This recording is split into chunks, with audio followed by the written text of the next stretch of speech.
Ini saya mengajak sahabatku semua untuk mendengarkan tausiah yang sangat luar biasa dari guru kita almarhum Kiai Haji Zainuddin MZ. Tentunya banyak sekali ilmu dan manfaat yang bisa kita petik.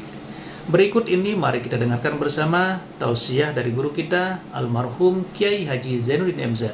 Selalu berusaha menyimpan sesuatu yang bisa membawa manfaat, baik untuk dirinya, untuk anak cucunya, maupun untuk keluarganya, untuk masa kini dan masa depannya. Kadang simpanan itu berbentuk uang, kadang berupa tanah, lain saat berbentuk pabrik, dan lain sebagainya. Sementara masa depan yang paling pasti adalah akhirat. Jika untuk masa depan dunia kita rela memeras keringat, membanting tulang, pergi pagi dan pulang petang, menyimpan uang, menyimpan tanah, menyimpan pabrik, pernahkah kita merenung jika satu saat kiamat datang, kita dibangkitkan dari kubur masing-masing, berdiri di padang mahsyar untuk mempertanggungjawabkan seluruh kegiatan hidup kita di dunia ini, lalu kita akan menuju ke alam akhirat. Sudahkah kita mempunyai simpanan untuk akhirat kita? Pada pertemuan kali ini saya ingin menyampaikan sebuah hadis di mana Rasulullah sallallahu alaihi wasallam bersabda, "Arba'un min kanzil jannah." Simpanan sorga ada 4 macam. Yang pertama, ikhfa'us sadaqah, menyembunyikan sedekah. Saudara-saudara kaum muslimin, sebagaimana yang kita maklum bahwa Allah Subhanahu wa taala melebihkan sebagian rezeki dari kita terhadap yang lain. Ada yang kaya, ada yang setengah kaya, ada yang miskin, ada yang setengah miskin, dan selanjutnya. Ada yang gajinya kecil tapi penghasilannya gede. Ada yang penghasilannya gede tapi nggak punya gaji. Ada juga yang memang gajinya gede dan penghasilannya gede. Kelebihan rezeki merupakan sunnatullah dan tidak harus membuat kita merasa lebih dari yang lain. Bahkan sebaliknya, kelebihan itu harus membuat kita ringan tangan untuk menolong mereka yang memang memerlukan pertolongan. Kalau saudara diberikan ilmu, maka pertanyaan akhirat cuma satu: ilmumu kau amalkan untuk apa? Kalau saudara diberikan umur yang panjang, pengadilan akhirat juga bertanya satu: umurmu kau habiskan di mana? Tapi kalau saudara diberikan harta, pengadilan akhirat akan bertanya dua: hartamu kau dapat dari mana? Kau belanjakan kemana? Dari mananya ditanya dan kemananya juga ditanya. Oleh karena kita akan dimintakan pertanggungan jawab, maka amanah yang bernama harta ini harus kita gunakan dengan sebaik-baiknya. Ada penggunaan yang merupakan kewajiban, itu zakat namanya. Ada penggunaan yang sewaktu-waktu, itu infak namanya. Ada yang lebih sewaktu-waktu lagi, dan itu sedekah namanya. Zakat dia terikat oleh haul dan nisab, oleh putaran batas waktu dan ukuran dari harta itu sendiri. Sedangkan infak terikat oleh situasi dan kondisi perekonomian seseorang. Sedangkan sedekah tidak terikat dengan apapun. Dalam kondisi seperti apapun kita bisa melakukan sedekah dengan yang terkecil sekalipun. Sampai-sampai Rasulullah sallallahu alaihi wasallam mengajarkan, la tahqiranna minal ma'rufi syai'an walau an talqa akhaka biwajhin talik. Atau ada hadis, tabassumuka fi wajhi akhika laka shadaqah. Senyumanmu kepada temanmu adalah sedekah. Jadi untuk melakukan sedekah tidak harus dalam berbentuk uang. Dengan ilmu kita bisa sedekah, dengan tenaga kita bisa bersedekah, dengan pikiran kita bisa bersedekah, bahkan senyum kepada teman itu pun sedekah. Jadi kalau sodakoh dengan uang memang belum punya uang, nyengir aja banyakin. Itu asal pada tempatnya, jangan lalu ketemu tiang listrik cengengesan. Tentu tidak pada tempatnya dan tidak wajar. Nah, sodakoh yang paling dicintai Allah adalah sodakoh yang disembunyikan. Artinya jauh dari sifat riya. Kan kadang-kadang ada orang sedekah itu disebutkan namanya, apa tidak bagus? Kalau memang niatnya ikhlas, ya bagus-bagus saja. Untuk memberikan sugesti kepada yang lain. Si Fulan bin Fulan nyumbang sekian, diumumkan. Boleh kalau niatnya untuk memberikan rangsangan kepada yang lain supaya dia menyumbang lebih besar dari orang tadi. Tapi kalau itu mendatangkan riya, maka sodakoh yang paling dicintai Allah adalah sodakoh yang disembunyikan. Tangan kiri saja tidak tahu apa yang diberikan oleh tangan kanan. Sedekah yang dilakukan dengan ikhlas akan merupakan perbendaharaan surga, tersembunyi dari pandangan orang lain, tidak seorang pun tahu. Karena memang sikap yang baik adalah melupakan kebaikan dan mengingat kesalahan. Itu salah satu ciri orang bahagia. Orang yang selalu mengingat kesalahannya dan berusaha melupakan segala kebaikannya. Kalau dia akan ada kebaikan, dia tidak bisa ikut, dia merasa rugi karena dia merasa belum pernah berbuat baik. Tapi kalau akan melakukan kesalahan baru, dia ingat kesalahan yang sudah-sudah, sehingga terhalang baginya untuk melakukan satu kesalahan baru. Demikianlah saudara-saudara, bahwa Allah melebihkan rizki sebagian kita dari yang lain, agar terjadi tolong-menolong dalam kehidupan ini. Jadi kesenjangan yang nature, kesenjangan yang alami, itu sunnatullah. Ada yang kaya, ada yang miskin, ada yang kelas menengah. Nah, kenapa lalu sekarang kita berusaha mengentaskan kemiskinan? Oleh karena adanya kesenjangan struktural. Kalau yang kaya bisa semakin kaya, kenapa yang miskin tidak bisa naik jadi ikut sedikit kaya? Sebab pada dasarnya Islam adalah agama yang sejak turunnya sudah berupaya memerangi kemiskinan. Bahkan dikatakan kemiskinan itu mendekatkan kepada kekufuran. Orang kalau miskin udah dekat banget sama kafir. Gampang menjadi kafir. Berapa banyak saudara-saudara kita yang oleh karena soal perut, oleh karena soal materi, terpaksa meninggalkan dan menanggalkan akidahnya, menjual petunjuk yang diberikan Allah dengan kesenangan dunia yang cuma sebentar ini. Na'udzubillah thumma na'udzubillah. Jadi makin kita sembunyikan satu sedekah, semakin banyak perbendaharaan kita di surga. Sedekah yang paling dicintai Allah adalah sedekah yang disembunyikan. Malahan ada seorang sufi, dia punya kebiasaan kalau pergi sholat Jumat dia bawa uang, itu uang dia taruh di bawah tikar masjid. Dia niat sedekah kepada siapa saja yang nemuin itu duit. Maksudnya apa? Supaya yang nemuin nggak tahu siapa yang punya duit. Demikian dia saking ingin menyembunyikan sedekahnya. Karena sifat riya itu bisa memakan amal kita sendiri. Riya itu termasuk menyebut-nyebut kebaikan kita. Orang yang suka nepuk dada, sedikit-sedikit ngitungnya kalau nggak gua. Tuh kalau nggak gua tuh. Tuh yang belas itu kalau nggak gua, kalau nggak gua. Iya kalau nggak lu kenapa emang? Orang yang suka menepuk jasa, tuh biasanya memang begitu saudara-saudara. Kalau perang lagi berkecamuk, orang nggak sempat ngaku jadi pahlawan. Tapi begitu perang selesai, yang kagak kenal bedil ngaku pahlawan, mas. Itu sesuatu yang biasa. Oleh karenanya, orang-orang yang ikhlas dalam bersedekah, disembunyikannya sedekah itu, Allah cinta betul. Malahan ada hadis memberikan jaminan, inna sadaqatal mar'il muslimi tazidu fil umri wa tadfa'u mitatas su'i. Sesungguhnya sedekahnya seorang mukmin tazidu fil umri, bisa menambah umur panjang, wa tadfa'u mitatas su'i, dan menyelamatkan manusia dari mati secara su'ul khatimah. Jadi siapa yang kepengen panjang umur, banyaklah sedekah. Yang bosan hidup, pelit terus. Sedekah menambah panjang umur dan menyelamatkan manusia dari mati secara su'ul khatimah. Pak, katanya umur itu nggak bisa ditambah, nggak bisa dikurangin. Kapan? Kalau ajal sudah datang. Fa idza jaa ajaluhum la yastakhiruna sa'atan wa la yastaqdimun.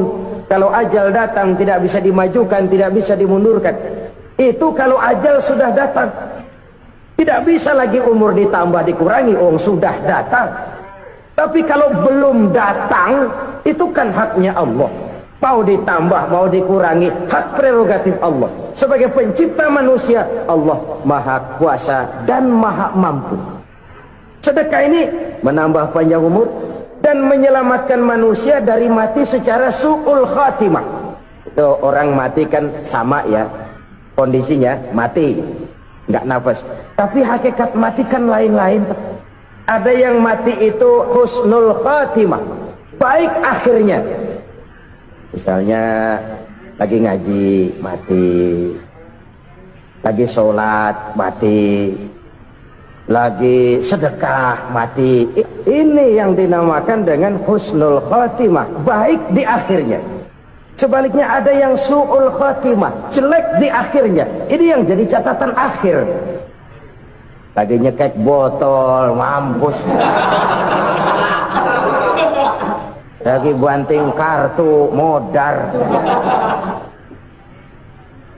Su'ul khatimah, jelek pada akhirnya. Sedekah menyelamatkan manusia dari mati secara su'ul khatimah. Dan kita semua kepengen mendapat husnul khatimah, jauh dari su'ul khatimah. Oleh sebab itu yang bisa menyelamatkan kita dari penyakit itu antara lain adalah sedekah yang disembunyikan, yang dikerjakan dengan ikhlas karena Allah, tidak karena kepengen dipuji orang, tidak karena ingin dikatakan orang pemurah. Sebab orang dermawan itu orang yang memberi tanpa harus diminta.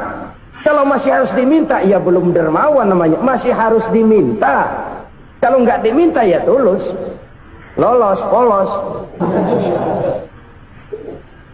Saudara-saudara kaum muslimin rahimakumullah, harta adalah amanat dan akan kita pertanggungjawabkan.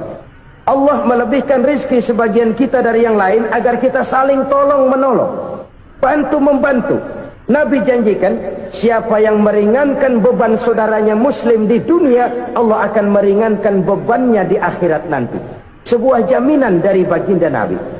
Si orang yang kita bantu barangkali tidak bisa membalas, Allah yang akan membalas lewat jalan lain yang tidak pernah kita sangka-sangka. Ada orang tanya, Pak, ini ada orang nyumbang masjid sambil marah-marah, bagaimana? Saya bilang sumbangannya aja ambil, marahnya jangan. Marahnya jangan diambil, itu urusan dia. Saudara-saudara kaum muslimin rahimakumullah, umat Islam ini kan umat yang punya potensi besar. Kadang kita merenung, kenapa kadang-kadang pembangunan masjid kok lambat sekali? Kalau hotel hari ini peletakan pertama, bulan depan peresmian.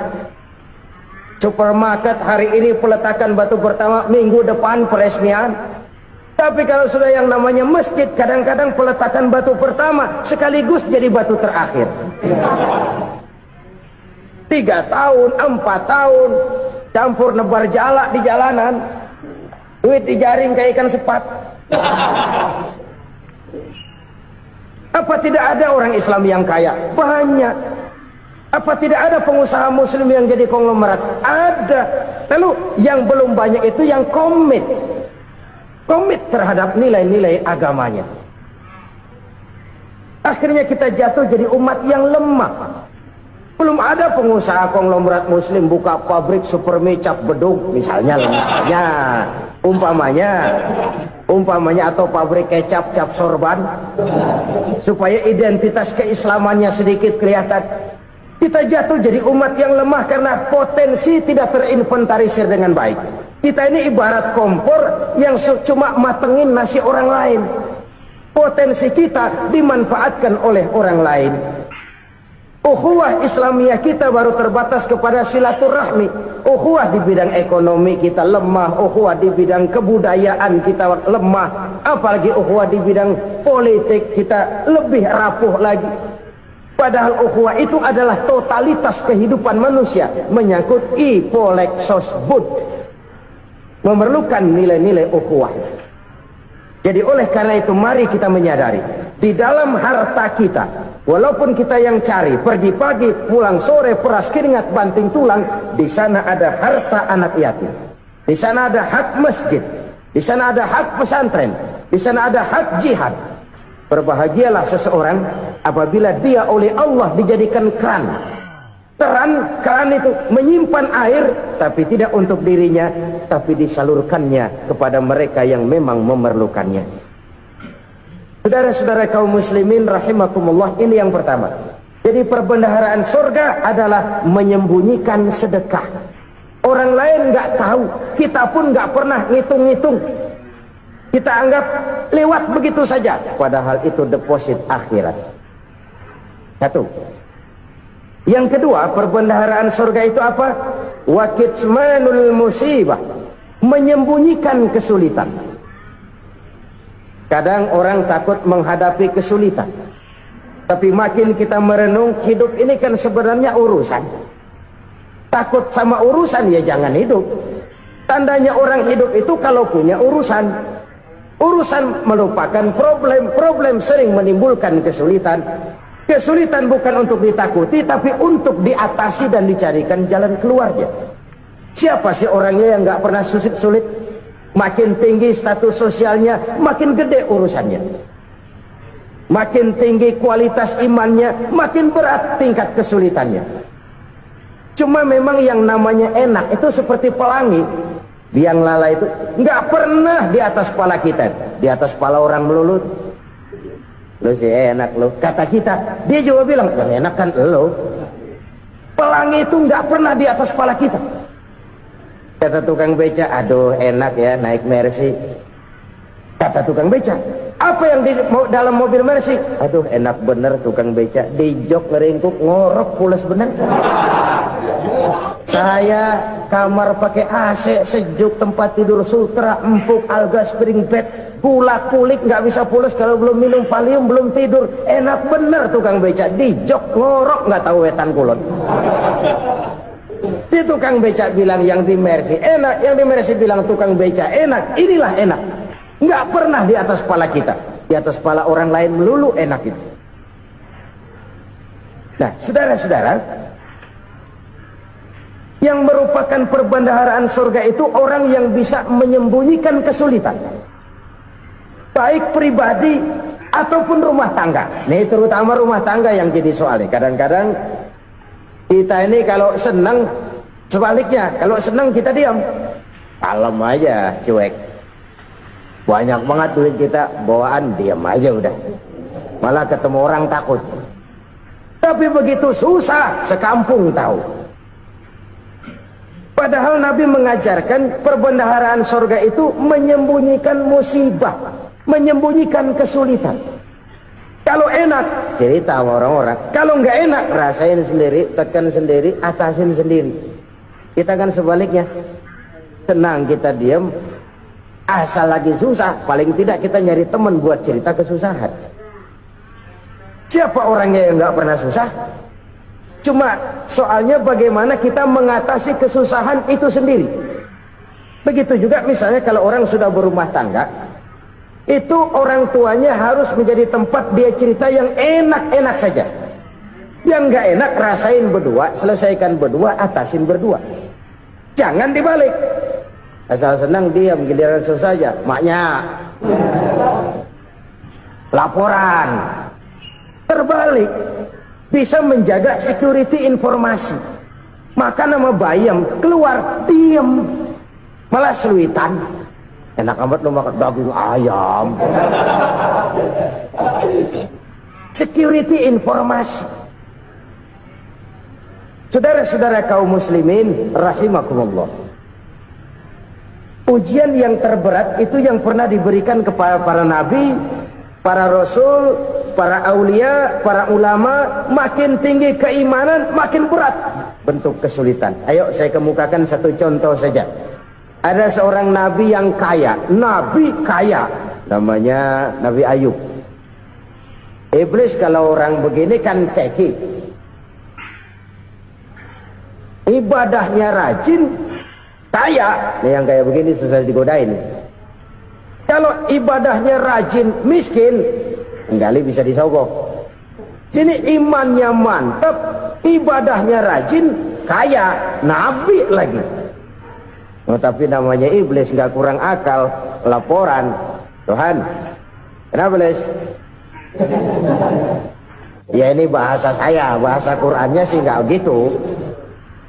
Itu hambamu yang namanya Ayub, dia rajin ibadah cuma karena dikasih kaya aja. Coba kasih miskin dia, berhenti dia sembahyang. Ah, kamu bisa aja. Saya tahu Ayub itu hambaku yang ikhlas. Saya buktiin Tuhan, silahkan. Dibuktiin lah, iblis turun ke alam ini. Yang mula-mula dia lakukan, dia rusak sawah ladang Nabi Ayub. Dia binasakan binatang ternak Nabi Ayub. Sehingga dalam waktu singkat, jatuhlah Nabi Ayub dari orang paling kaya jadi orang paling miskin. Beliau masih ibadah di mihrab dalam masjid. Datang iblis. Saudara Ayub, ya, lagi ngapain? Ibadah. Nyembah Allah, nyembah Allah. Oh, percuma. Kenapa? Tuhan yang ente sembah nih, dia udah bikin miskin ente. Sawah ladang ente hancur lebur, binatang ternak binasa. Sekarang ente jadi orang paling miskin. Ngapain nyembah Tuhan kayak begitu? Tekor. Udah berhenti dah ibadah, berhenti ibadah. Ini iblis sama Tuhan lapornya lain, yang dikerjakan kepada Nabi Ayub juga lain. Benar begitu iblis kata Nabi Ayub? Iya, sawah ladang saya habis, buras. Binatang ternak saya binasa, binasa. Saya miskin, bangpak. Apa jawab Nabi Ayub? Bukan innalillahi, ini hebat. Alhamdulillahillazi a'tani wa akhadha minni. Segala puji bagi Allah yang telah memberikan harta kepada saya dan sekarang mengambilnya lagi. Alhamdulillah. Allah yang ngasih, Allah yang ambil. Itu mah urusan Allah. Iblis cuman ibadah jalan terus, sujud lagi Nabi Ayub. Iblis seleher gondok banget. Dasar Nabi nggak mempan dia apa-apain.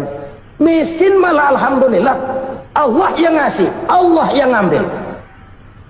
Jadi kalau kita tidak komit, kita tidak terikat kepada kaya, miskin, senang, susah, apa yang bisa bikin kita susah? Jadikan kekayaan, kemiskinan, jadikan senang susah sebagai anak buah yang bisa kita atur. Jangan kekayaan ngatur kita, jangan kemiskinan ngatur kita. Kita yang harus mengatur mereka. Senang susah, kaya, miskin, bahagia, sengsara, jadikan itu anak buah yang bisa kita atur.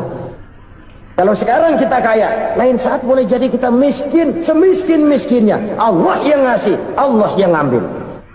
Tenaga mana yang bisa menghalangi? Ibadah jalan terus. Iblis makin gondok. Dasar Nabi loh. Akhirnya apa?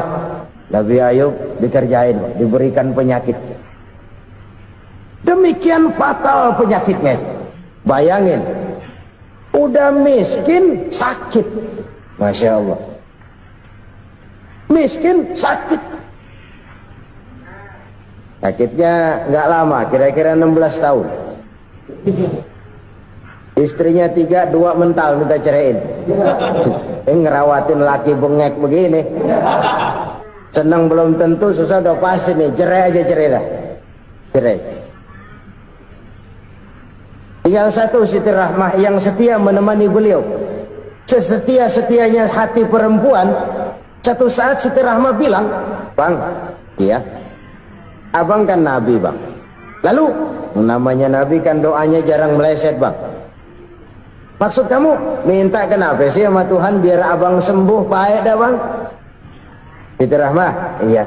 Saya sakit berapa tahun sih dah? 16 tahun bang. Sebelum ini saya sehat berapa tahun? Ya kira-kira 60 tahun bang. Nah coba ente banding-bandingin Rahmah. Saya dikasih sehat 60 tahun, dikasih sakit 16 tahun. Sudah nggak sabar mau doa kepada Allah minta sembuh. Saya malu kepada Allah. diuji dengan yang luar biasa seperti ini, tidak mengganggu stabilitas kehambaannya. Dia tetap menghamba kepada Allah Subhanahu wa ta'ala. Saudara-saudara kaum muslimin rahimakumullah, kunci menghadapi kesulitan itu apa? Allah jelaskan dalam satu ayat, wa basyiris sabirin alladzina iza asabathum musibah qalu inna lillahi wa inna ilaihi raji'un. Gembirakan orang-orang yang sabar. Siapa mereka itu? Yang apabila mendapat musibah mereka kembali kepada keyakinan dasar, segalanya dari Allah dan segalanya akan kembali kepada Allah. Ini konsepsi dasar dari sikap muslim dalam menghadapi berbagai kesulitan. Segalanya dari Allah, segalanya akan kembali kepada Allah. Kalau ini sudah kondisi dasarnya, maka kita akan lapang menghadapi kenyataan bagaimanapun pahitnya. Apakah itu namanya miskin, apakah itu namanya sakit, bahkan maut sekalipun. Maut sekalipun, segalanya dari Allah, segalanya akan kembali kepada Allah. Ini sikap hidup, bukan sekedar ucapan. Kita kadang-kadang menjadikannya sebagai ucapan. Mulutnya sehingga berhenti, innalillahi wa inna ilaihi raji'un, tapi nangisnya terus gerung-gerungan. Bukan itu, ini kesadaran moral. Kalau segalanya dari Allah, segalanya kembali kepada Allah, kan sebenarnya cuma nunggu giliran. Hari ini saya nyembayangin dia, entah hari apa saya disembayangin orang. Hari ini saya antar dia ke kubur, entah hari apa orang nganterin saya ke kubur. Hari ini saya tahlilkan dia, entah nanti kapan orang tahlilkan saya. Segalanya dari Allah, segalanya akan kembali juga kepada Allah. Oleh sebab itu saudara-saudara, kesulitan bukan untuk ditakuti. Kesulitan justru untuk diatasi, dicarikan jalan keluarnya. Dan tidak ada orang yang tidak pernah mendapat kesulitan. Tidak ada. Semakin tinggi status sosial, semakin tinggi kualitas keimanan, semakin besar juga tingkat kesulitan. Hanya saja bagaimana cara kita mengatasinya. Dan Al-Quran menyatakan, inna ma'al usri yusra. Di balik kesulitan itu pasti ada kemudahan. Roda itu berputar. Karena itu Rasulullah sallallahu alaihi wasallam mengingatkan kepada kita, ta'arraf ilallahi fir raha ya'rifka fis syiddah. Ingatlah kepada Allah di waktu kamu senang, supaya Allah ingat kepada kamu di waktu kamu susah. Kalau waktu senang kita ingat kepada Allah, kita susah, Allah tidak akan meninggalkan kita. Tapi kalau waktu senang kita jauh dari Allah, sujud tidak sempat, dengan masjid jauh, ketika senang kita lupakan Allah. Nanti begitu kita susah, Allah lupakan kita. Dan itu menyakitkan. Oleh karena itu orang-orang tua kita dulu bilang, kalau lagi sehat ingat-ingat lu bakal sakit nanti. Kalau lagi kaya ingat-ingat satu saat kita bakal jatuh miskin. Bahkan kalau lagi muda ingat-ingat kita bakal tua. Dan yang terpenting, kalau lagi hidup ingat-ingat kita bakal mati. Saudara-saudara kaum muslimin rahimakumullah. Jadi yang kedua yang merupakan perbendaharaan surga, menyembunyikan musibah. Saudara-saudara kaum muslimin rahimakumullah. Hal ketiga yang merupakan perbendaharaan surga adalah wasilatur rahmi. Orang yang suka bersilaturahmi. Sebagaimana yang kita maklum bahwa manusia adalah makhluk yang disebut zon politika. Makhluk sosial yang tidak mungkin hidup sendiri-sendiri. Betapa dan siapapun kita memerlukan orang lain. Bodoh betul manusia kalau tinggal di tengah masyarakat tapi tidak mau bermasyarakat. Merasa hebat sendiri, pinter sendiri, gagah sendiri, kaya sendiri. Mungkin kalau mati juga ngubur sendiri. Jangankan kita di sini, di sorga saja Nabi Adam waktu sendirian bengong melulu, mondar mandir. Allah tegur dam sepi dam. Ya ini kalau bahasa saya. Iya Tuhan, sepi nih, nggak ada coret-corekan pisan ini. Diciptakan Siti Hawa baru anteng Nabi Adam. Itu di sorga. Cobalah. Umpamanya saudara tinggal di Jakarta nih. Kayak bener. Apaan aja di Jakarta punya saudara dah. Jembatan Semanggi ambil. Monas, Buntel bawa pulang, hotel-hotel ambil semua. Cuman tinggal di Jakarta sendirian, apa enaknya? Betapa dan siapapun kita perlu orang lain. Tidak ada seorang pun yang bisa memenuhi kebutuhan hidupnya secara sendiri-sendiri. Nah, Islam telah menyelamatkan manusia dari ras diskriminasi, mengikat manusia dengan persaudaraan yang berlandaskan kepada akidah. Karena itu dianjurkan bersilaturahmi. Bahkan Nabi menyatakan, man arada ayyubsata lahu fi rizqihi wa yunsa'a fi atharihi falyasil rahimah. Siapa yang kepengen diluaskan rezekinya dan dipanjangkan usianya, banyaklah ia bersilaturahmi. Siapa yang kepengen dimudahkan rezekinya, hendaknya ia banyak bersilaturahmi. Kalau banyak teman, kesulitan kan paling tidak ada tempat cerita. Udah susah sendirian, kita pikirin diri, nggak ada tempat tukar pikiran. Cepet banget sama bengek. Dilawan sendiri. Nah, secara makro kita bisa berkata, tidak mungkin ada kemenangan kalau tidak ada kekuatan. Tidak ada kekuatan kalau tidak ada kesatuan dan persatuan. Tidak mungkin ada kesatuan dan persatuan tanpa semangat silaturahmi. Kalau umat Islam mau menang, dia harus kuat. Kalau umat Islam mau kuat, dia harus bersatu. Kalau umat Islam mau bersatu, dia harus membudayakan silaturahmi ini. Bahkan sampai-sampai kata Nabi, kalau bisa cari nilai tambah. Apa? Silman qata'ak. Bersilaturahmilah kau kepada orang yang marah denganmu. Masya Allah, indahnya ajaran agama kita. Orang yang marah pun kepada kita, kata Nabi, kalau bisa bersilaturahmilah kepadanya, kepada orang yang marah itu. Di situ nilai tambah. Cuman jujur nih hadis, ngucapinnya gampang, ngamalinnya yang berat banget. Orang marah sama kita, kita disuruh silaturahmi, ada apa malu? Lu marah, ada gua marahan lagi, tunggu pikirin. Saudara-saudara kaum muslimin rahimakumullah. Tapi ini yang diajarkan, bahkan ini yang dicontohkan oleh baginda Rasul.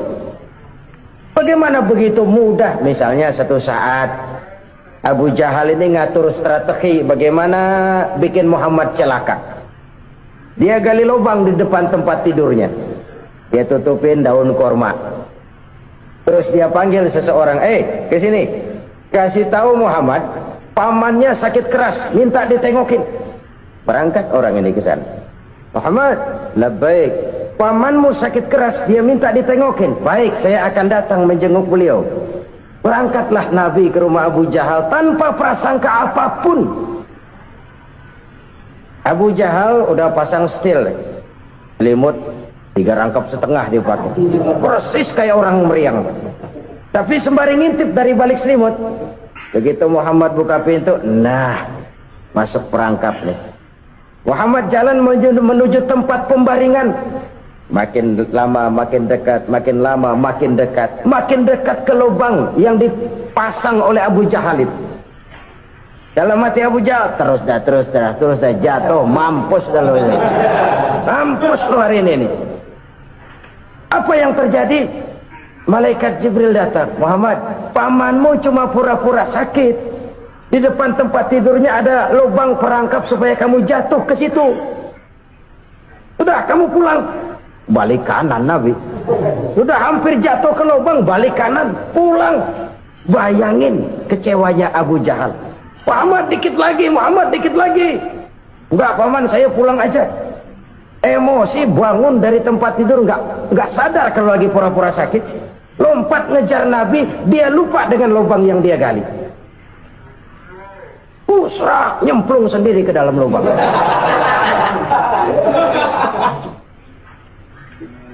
Nabi terus berlalu. Ini terjadi keanehan. Jatuh ke lubang yang dia gali itu sebenarnya nggak terlalu dalam ya, antara 3-4 meteran lah. Tolong, saya jatuh ke lubang ini. Datanglah pelayan-pelayannya itu. Angkat saya dari sini. Oh, yang ngulurin tambang. Satu gulung, belum juga nyampe itu tambang. Kurang, beli lagi ke warung. Sambung, ulur lagi, nggak juga bisa sampai. Wah, ini kerjaan Muhammad ini.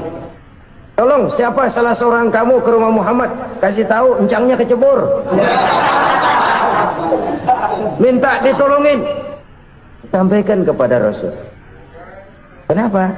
Pamanmu jatuh ke lubang, Muhammad minta tolong diangkatin.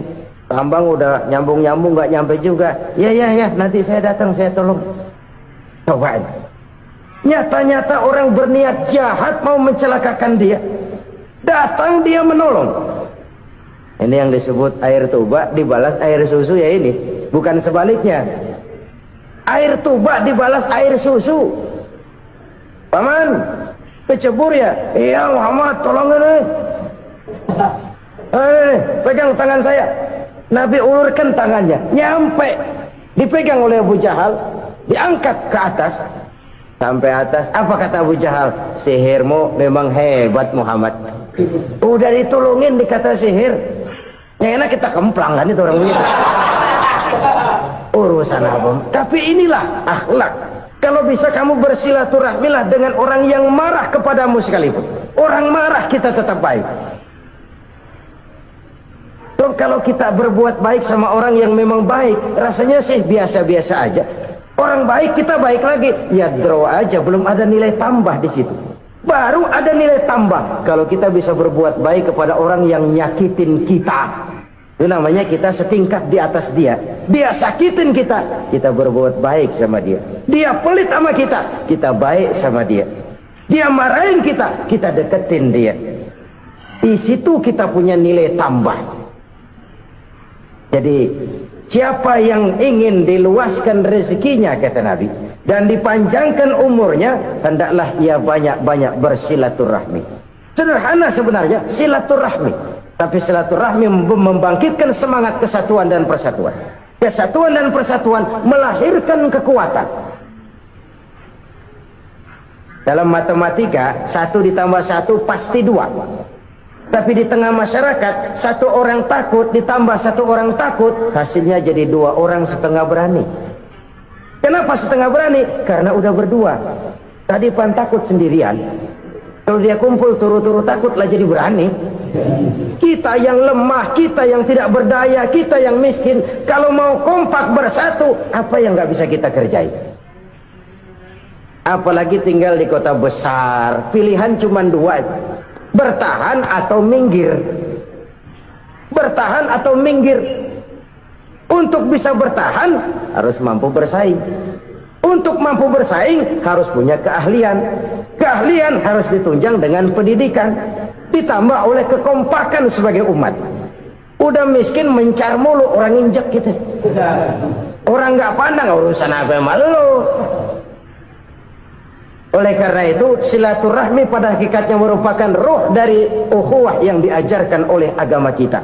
Bagaimana Islam menyelamatkan masyarakat manusia dari ras diskriminasi, mengikat manusia, dan tidak ada persaudaraan yang lebih indah selain persaudaraan yang diikat dengan nilai-nilai akidah.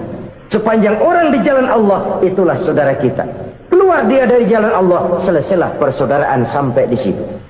Karena itu, kalau ingin menyimpan sesuatu di surga, banyaklah bersilaturahmi. Datang ke rumah ini, datang ke rumah itu, dan lain sebagainya. Itu simpanan kita di akhirat nanti. Ini yang ketiga. Saudara-saudara, yang keempat, perbendaharaan surga itu apa? Wa qawlu la hawla wa la quwwata illa billah. Ucapan la hawla wa la quwwata illa billah. Ibadah kan ada yang berat, modalnya besar. Bangun masjid berat, modalnya besar. Bangun rumah sakit berat, modalnya besar. Ada ibadah yang berat tapi modalnya ringan. Misalnya puasa. Puasa itu berat, mengendalikan nafsu. Kalau sekedar nggak makan nggak minum sih enteng, mengendalikan nafsu. Itu jihad terbesar, tapi kan modalnya ringan, cuma niat saja. Ini ibadah berat, modalnya ringan. Ada ibadah yang ringan, modalnya juga enteng. Seperti termasuk ucapan la haula wa la quwwata illa billah. Tanpa sadar, la haula wa la quwwata illa billah, nyelengin tuh di surga. Nyelengin kita nggak terasa, nyelengin simpenan akhirat. La haula wala quwata illa billah, nyimpan lagi. Kaget, la haula wala quwata illa billah, nyimpan lagi. Banyak simpenan. Walaupun sebenarnya yang dimaksud di sini adalah kesadaran batin bahwa tidak ada daya dan kekuatan kecuali Allah. Itu intinya. Kita memulai pekerjaan disunahkan baca bismillah, kan begitu? Apa itu? Kesadaran moral bahwa ini saya bisa kerjakan. Saya kerjakan ini dengan menyebut nama Allah. Kenapa? Kalau Allah tidak memberikan daya dan kekuatan, mana mampu saya kerjakan ini. Maka saya kerjakan ini dengan menyebut nama Allah. Bismillah. Kesadaran moral. Manusia hanya wajib berusaha, tapi nggak pernah wajib berhasil.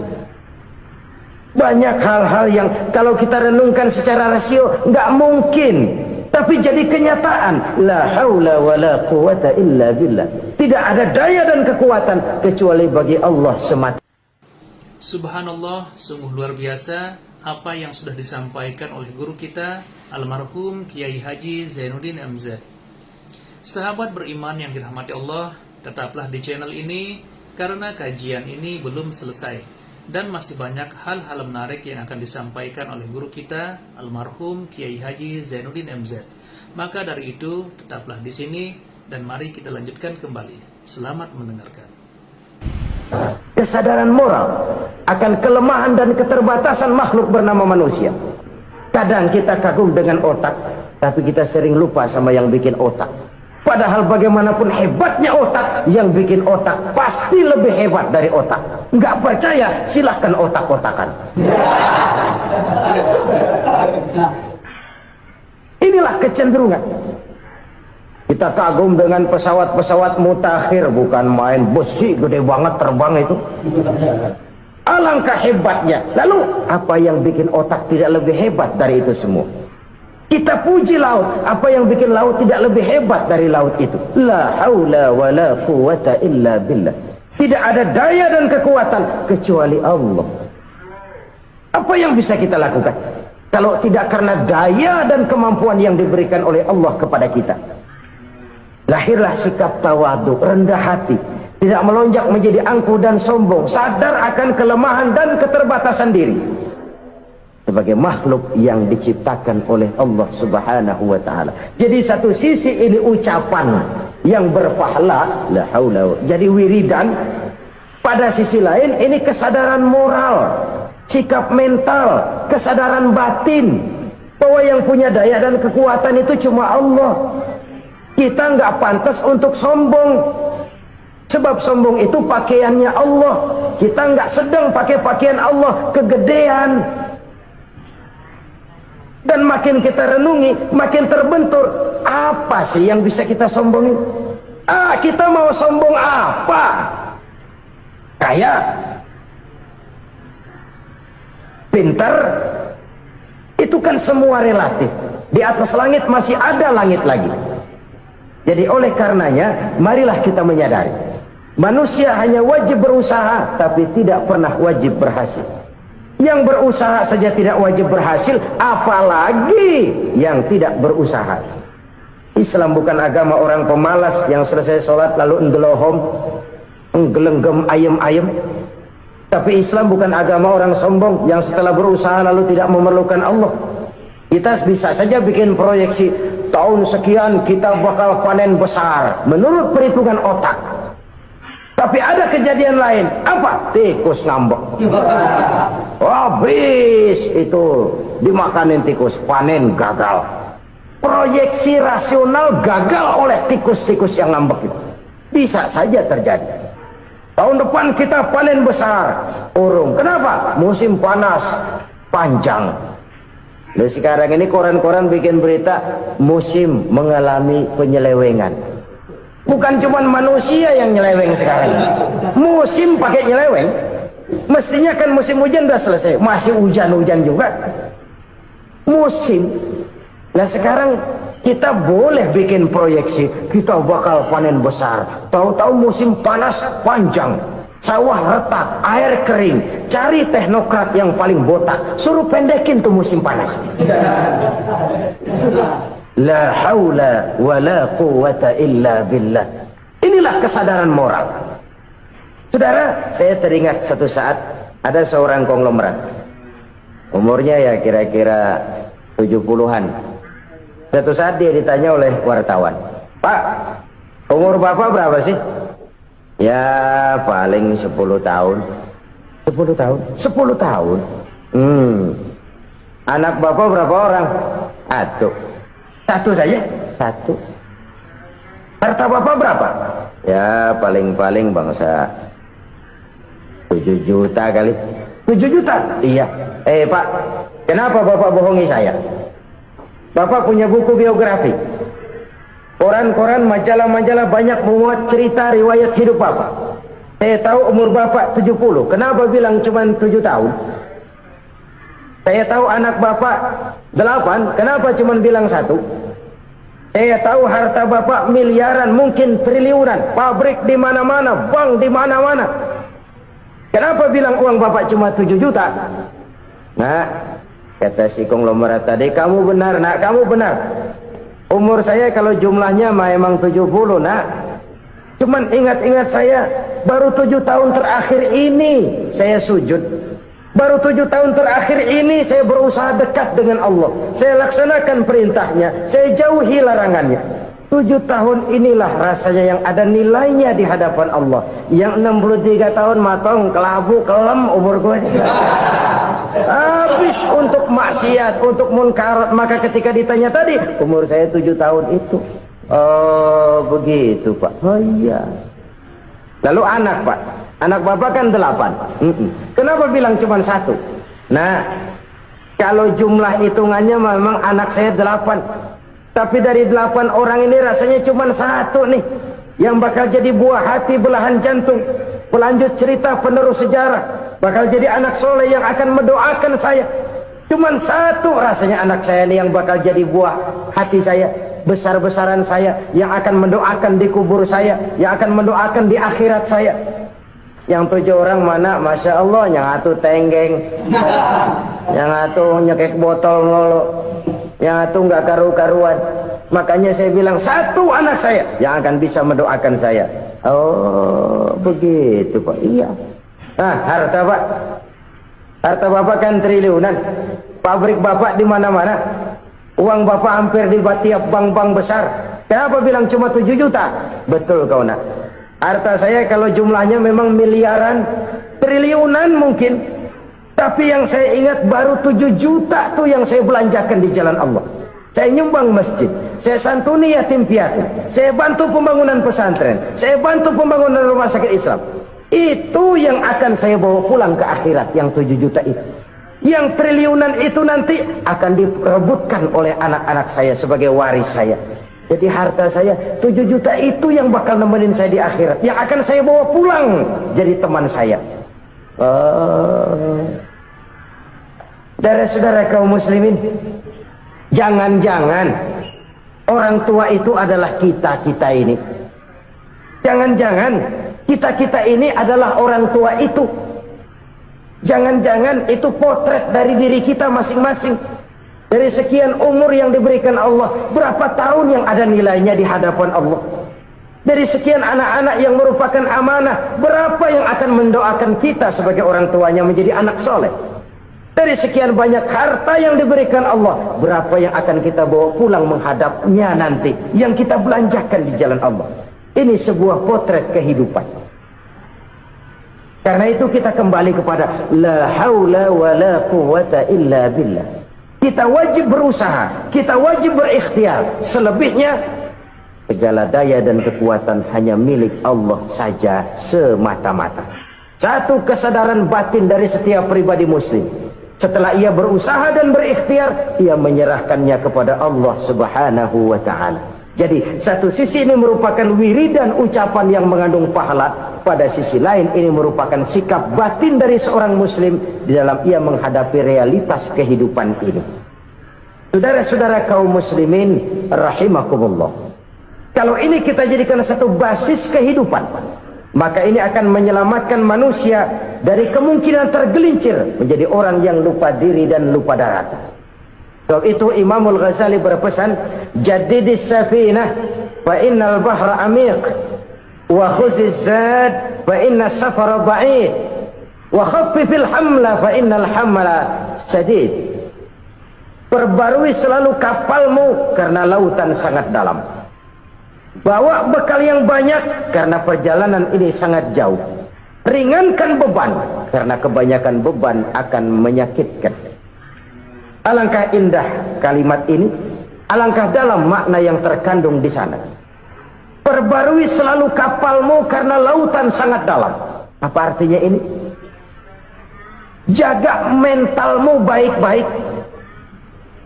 Pelihara imanmu baik-baik karena hidup penuh cobaan seperti lautan. Kita kalau berlayar di lautan kan kadang-kadang tenang, angin bertiup sepoi-sepoi basah. Jika malam datang, bintang gemintang bertabur menghias cakrawala. Rembulan memantulkan sinarnya dengan indah. Dalam keadaan begitu berlayar enak. Tapi lain saat ombak menggunung, halilintar menyambar, angin topan bertiup.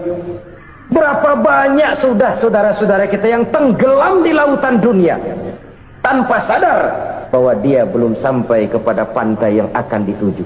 Berapa banyak sudah saudara-saudara kita yang tenggelam di lautan dunia ini tanpa sempat bangkit lagi. Dia menyangka sudah sampai kepada tujuannya. Hati-hati kapal jangan sampai bocor karena lautan sangat dalam. Iman ini jaga baik-baik karena hidup penuh dengan ujian. Wa khuzizat fa inna safara ba'id. Bawa bekal yang banyak karena perjalanan sangat jauh. Saudara mau ke Bandung, bawa duit. Saudara mau ke Surabaya, banyakan lagi duitnya. Saudara mau ke Mekah, gepokan, iketan tuh duit nggak lembaran lagi.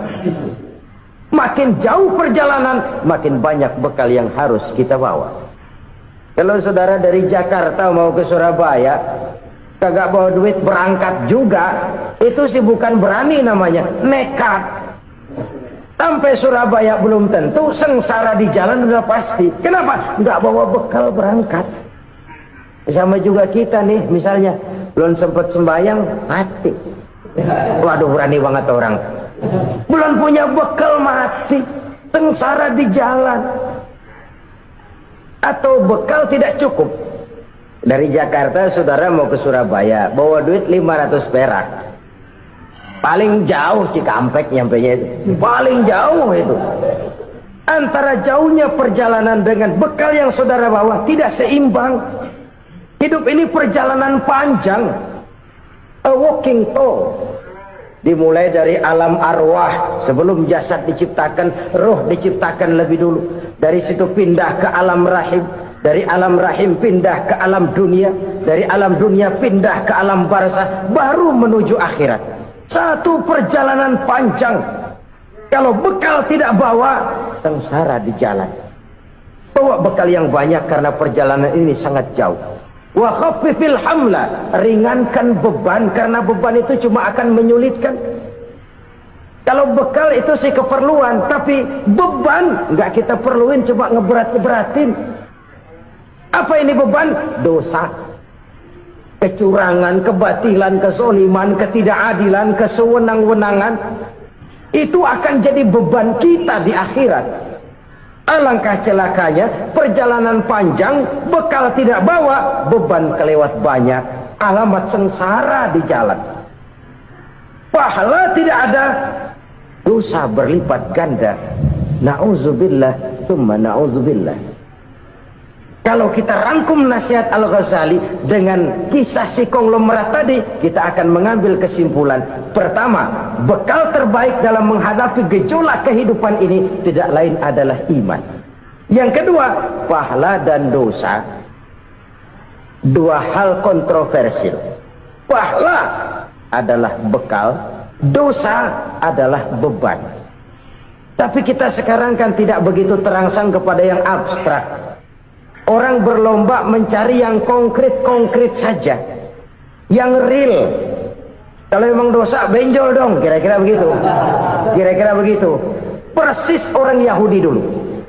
Orang Yahudi itu kan pernah minta kepada Nabi Musa, Ya Musa, lan nu'mina laka hatta narallaha jahrah. Musa, Kami nggak bakal mau beriman kepada Allah kalau belum kami lihat Allah ada nongkrong di depan kami. Kalau memang Tuhan ada, taruh dong di depan kami. Mau yang konkret-konkret saja. Kalau memang dosa, benjol dong. Kalau memang pahala, berasa dong. Orang terangsang kepada yang real, yang konkret-konkret saja. Karena itu, untuk mengejar dosa orang mau bayar. Tapi untuk mengejar pahala, walaupun tidak bayar, orang segan. Ini yang dikatakan oleh Nabi, kamu mengharapkan ke surga, tapi kamu berat melaksanakan sesuatu yang bisa membawa kamu ke surga. Kamu ingin jauh dari neraka, tapi tiap saat kamu lakukan perbuatan-perbuatan yang justru menjerumuskan kamu ke neraka. Idda'aitum an-najata minan nar wa ramaitum fiha anfusakum. Kamu ingin selamat dari neraka, tapi kamu lemparkan diri kamu ke neraka. Kamu ingin masuk surga, tapi berat sekali kamu melakukan perbuatan-perbuatan yang bisa menyampaikan kamu di surga. Saudara-saudara kaum muslimin rahimakumullah. Jadi hal keempat yang merupakan perbendaharaan surga adalah la haula wa la quwwata illa billah. Satu sisi ini merupakan ucapan yang memperberat timbangan akhirat. Pada sisi lain ini merupakan sikap hidup seorang muslim. Kesadaran batin yang sangat dalam bahwa tidak ada daya dan kekuatan kecuali Allah. Dan itu kita simbolkan pada saat memulai pekerjaan dengan Bismillah, dengan menyebut nama Allah. Satu kesadaran moral, saya hanya bisa melakukan ini karena diberikan daya dan kekuatan oleh Allah. Lahirlah sikap tawadu, rendah hati, tidak melonjak menjadi angkuh dan sombong. Saudara-saudara, sampai sini dulu jumpa kita kali ini. Semoga 4 perbendaharaan surga ini dapat kita lakukan, yang kelak akan merupakan bekal kita di kemudian hari nanti. Amin ya rabbal alamin. Terima kasih atas segala perhatian, mohon maaf atas segala kekurangan. Usikum wa iyaya bitaqwallah. Wassalamu alaikum warahmatullahi wabarakatuh. Waalaikumsalam warahmatullahi wabarakatuh. Alhamdulillahirrabbilalamin. Itulah tadi tausiah yang sangat luar biasa yang disampaikan oleh guru kita almarhum Kiai Haji Zainuddin MZ. Tentunya banyak sekali hikmah dan manfaat yang bisa kita petik. Sahabat beriman yang dirahmati Allah, mari kita doakan guru kita, semoga beliau diampuni segala dosa-dosanya dan dilapangkan kuburnya. Amin ya rabbal alamin. Dan buat sahabatku semua yang sudah setia menonton video ini sampai selesai, saya ucapkan terima kasih banyak. Semoga Allah Subhanahu wa Ta'ala senantiasa selalu melimpahkan rahmat dan karunia-Nya kepada sahabatku semua. Selalu diberikan kesehatan, diberikan kemudahan, dan dilancarkan rezekinya. Amin ya rabbal alamin. Baiklah, untuk hari ini cukup sampai di sini dulu. Sampai bertemu lagi di kajian berikutnya. Wabillahi taufiq wal hidayah, waridha wal inayah. Assalamualaikum warahmatullahi wabarakatuh. Setelah kita mendengarkan bersama kajian penuh ilmu, penuh hikmah dan manfaat yang sudah disampaikan oleh guru kita Al-Mafrullah Kiai Haji Zainuddin MZ, sekarang mari kita lanjutkan aktivitas kita masing-masing. Saya doakan semoga sahabat semua selalu diberikan kesehatan, kemudahan dan kelancaran. Amin ya rabbal alamin. Sampai bertemu lagi di video Samudra Doa berikutnya. Assalamualaikum warahmatullahi wabarakatuh. Assalamualaikum warahmatullahi wabarakatuh. Alhamdulillahirrabbilalamin. Wassalatu wassalamu ala ashrafil anbiya'i wal mursalin Sayyidina Muhammadin wa ala alihi wa sahbihi ajma'in. Amma ba'du. Sahabat beriman yang dirahmati Allah, alhamdulillah kita bertemu lagi di channel ini. Doa dan harapan saya semoga sahabatku semua selalu diberikan kesehatan, dimudahkan segala urusannya, dan dilancarkan rezekinya. Amin ya rabbal alamin. Pada kesempatan yang berbahagia ini, saya mengajak sahabatku semua untuk mendengarkan tausiah yang sangat luar biasa dari guru kita almarhum Kiai Haji Zainuddin MZ.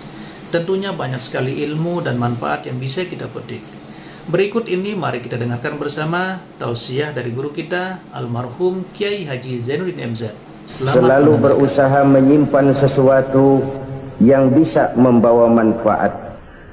baik untuk dirinya, untuk anak cucunya, maupun untuk keluarganya, untuk masa kini dan masa depannya. Kadang simpanan itu berbentuk uang, kadang berupa tanah, lain saat berbentuk pabrik, dan lain sebagainya. Sementara masa depan yang paling pasti adalah akhirat. Jika untuk masa depan dunia kita rela memeras keringat, membanting tulang, pergi pagi dan pulang petang, menyimpan uang, menyimpan tanah, menyimpan pabrik, pernahkah kita merenung jika satu saat kiamat datang, kita dibangkitkan dari kubur masing-masing, berdiri di padang mahsyar untuk mempertanggungjawabkan seluruh kegiatan hidup kita di dunia ini, lalu kita akan menuju ke alam akhirat. Sudahkah kita mempunyai simpanan untuk akhirat kita? Pada pertemuan kali ini saya ingin menyampaikan sebuah hadis di mana Rasulullah sallallahu alaihi wasallam bersabda, "Arba'un min kanzil jannah." Simpanan sorga ada 4 macam. Yang pertama, ikhfa'us sadaqah, menyembunyikan sedekah. Saudara-saudara kaum muslimin, sebagaimana yang kita maklum bahwa Allah Subhanahu wa taala melebihkan sebagian rezeki dari kita terhadap yang lain. Ada yang kaya, ada yang setengah kaya, ada yang miskin, ada yang setengah miskin, dan selanjutnya. Ada yang gajinya kecil tapi penghasilannya gede. Ada yang penghasilannya gede tapi nggak punya gaji. Ada juga yang memang gajinya gede dan penghasilannya gede. Kelebihan rezeki merupakan sunnatullah dan tidak harus membuat kita merasa lebih dari yang lain. Bahkan sebaliknya, kelebihan itu harus membuat kita ringan tangan untuk menolong mereka yang memang memerlukan pertolongan. Kalau saudara diberikan ilmu, maka pertanyaan akhirat cuma satu: ilmumu kau amalkan untuk apa? Kalau saudara diberikan umur yang panjang, pengadilan akhirat juga bertanya satu: umurmu kau habiskan di mana? Tapi kalau saudara diberikan harta, pengadilan akhirat akan bertanya dua: hartamu kau dapat dari mana? Kau belanjakan kemana? Dari mananya ditanya dan kemananya juga ditanya. Oleh karena kita akan dimintakan pertanggungan jawab, maka amanah yang bernama harta ini harus kita gunakan dengan sebaik-baiknya. Ada penggunaan yang merupakan kewajiban, itu zakat namanya. Ada penggunaan yang sewaktu-waktu, itu infak namanya. Ada yang lebih sewaktu-waktu lagi, dan itu sedekah namanya. Zakat dia terikat oleh haul dan nisab, oleh putaran batas waktu dan ukuran dari harta itu sendiri. Sedangkan infak terikat oleh situasi dan kondisi perekonomian seseorang. Sedangkan sedekah tidak terikat dengan apapun. Dalam kondisi seperti apapun kita bisa melakukan sedekah dengan yang terkecil sekalipun. Sampai-sampai Rasulullah sallallahu alaihi wasallam mengajarkan, la tahqiranna minal ma'rufi syai'an walau an talqa akhaka biwajhin talik. Atau ada hadis, tabassumuka fi wajhi akhika laka shadaqah. Senyumanmu kepada temanmu adalah sedekah. Jadi untuk melakukan sedekah tidak harus dalam berbentuk uang. Dengan ilmu kita bisa sedekah, dengan tenaga kita bisa bersedekah, dengan pikiran kita bisa bersedekah, bahkan senyum kepada teman itu pun sedekah. Jadi kalau sedekah dengan uang memang belum punya uang, nyengir aja banyakin. Itu asal pada tempatnya, jangan lalu ketemu tiang listrik cengengesan. Tentu tidak pada tempatnya dan tidak wajar. Nah, sedekah yang paling dicintai Allah adalah sedekah yang disembunyikan. Artinya jauh dari sifat riya. Kan kadang-kadang ada orang sedekah itu disebutkan namanya. Apa tidak bagus? Kalau memang niatnya ikhlas, ya bagus-bagus saja. Untuk memberikan sugesti kepada yang lain. Si Fulan bin Fulan nyumbang sekian, diumumkan. Boleh kalau niatnya untuk memberikan rangsangan kepada yang lain supaya dia menyumbang lebih besar dari orang tadi. Tapi kalau itu mendatangkan riya, maka sedekah yang paling dicintai Allah adalah sedekah yang disembunyikan. Tangan kiri saja tidak tahu apa yang diberikan oleh tangan kanan. Sedekah yang dilakukan dengan ikhlas akan merupakan perbendaharaan surga, tersembunyi dari pandangan orang lain, tidak seorang pun tahu. Karena memang sikap yang baik adalah melupakan kebaikan dan mengingat kesalahan. Itu salah satu ciri orang bahagia.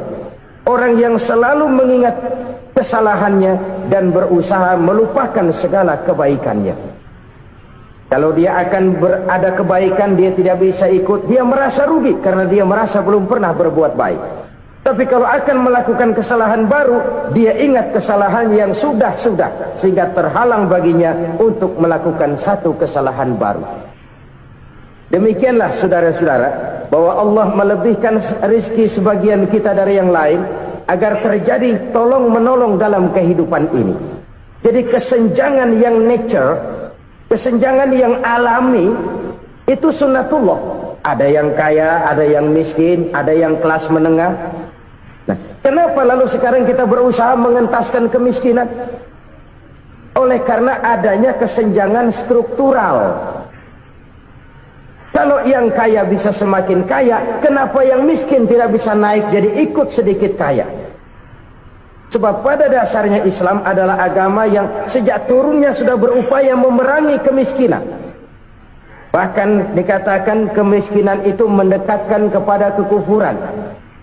Orang kalau miskin udah dekat banget sama kafir, gampang menjadi kafir. Berapa banyak saudara-saudara kita yang oleh karena soal perut, oleh karena soal materi, terpaksa meninggalkan dan menanggalkan akidahnya, menjual petunjuk yang diberikan Allah dengan kesenangan dunia yang cuma sebentar ini. Na'udzubillah thumma na'udzubillah. Jadi makin kita sembunyikan satu sedekah, semakin banyak perbendaharaan kita di surga.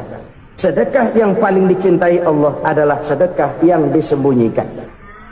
Malahan ada seorang sufi, dia punya kebiasaan kalau pergi sholat Jumat dia bawa uang, itu uang dia taruh di bawah tikar masjid. Dia niat sedekah kepada siapa saja yang nemuin itu duit. Maksudnya apa? Supaya yang nemuin nggak tahu siapa yang punya duit. Demikian dia saking ingin menyembunyikan sedekahnya. Karena sifat riya itu bisa memakan amal kita sendiri. Riya itu termasuk menyebut-nyebut kebaikan kita.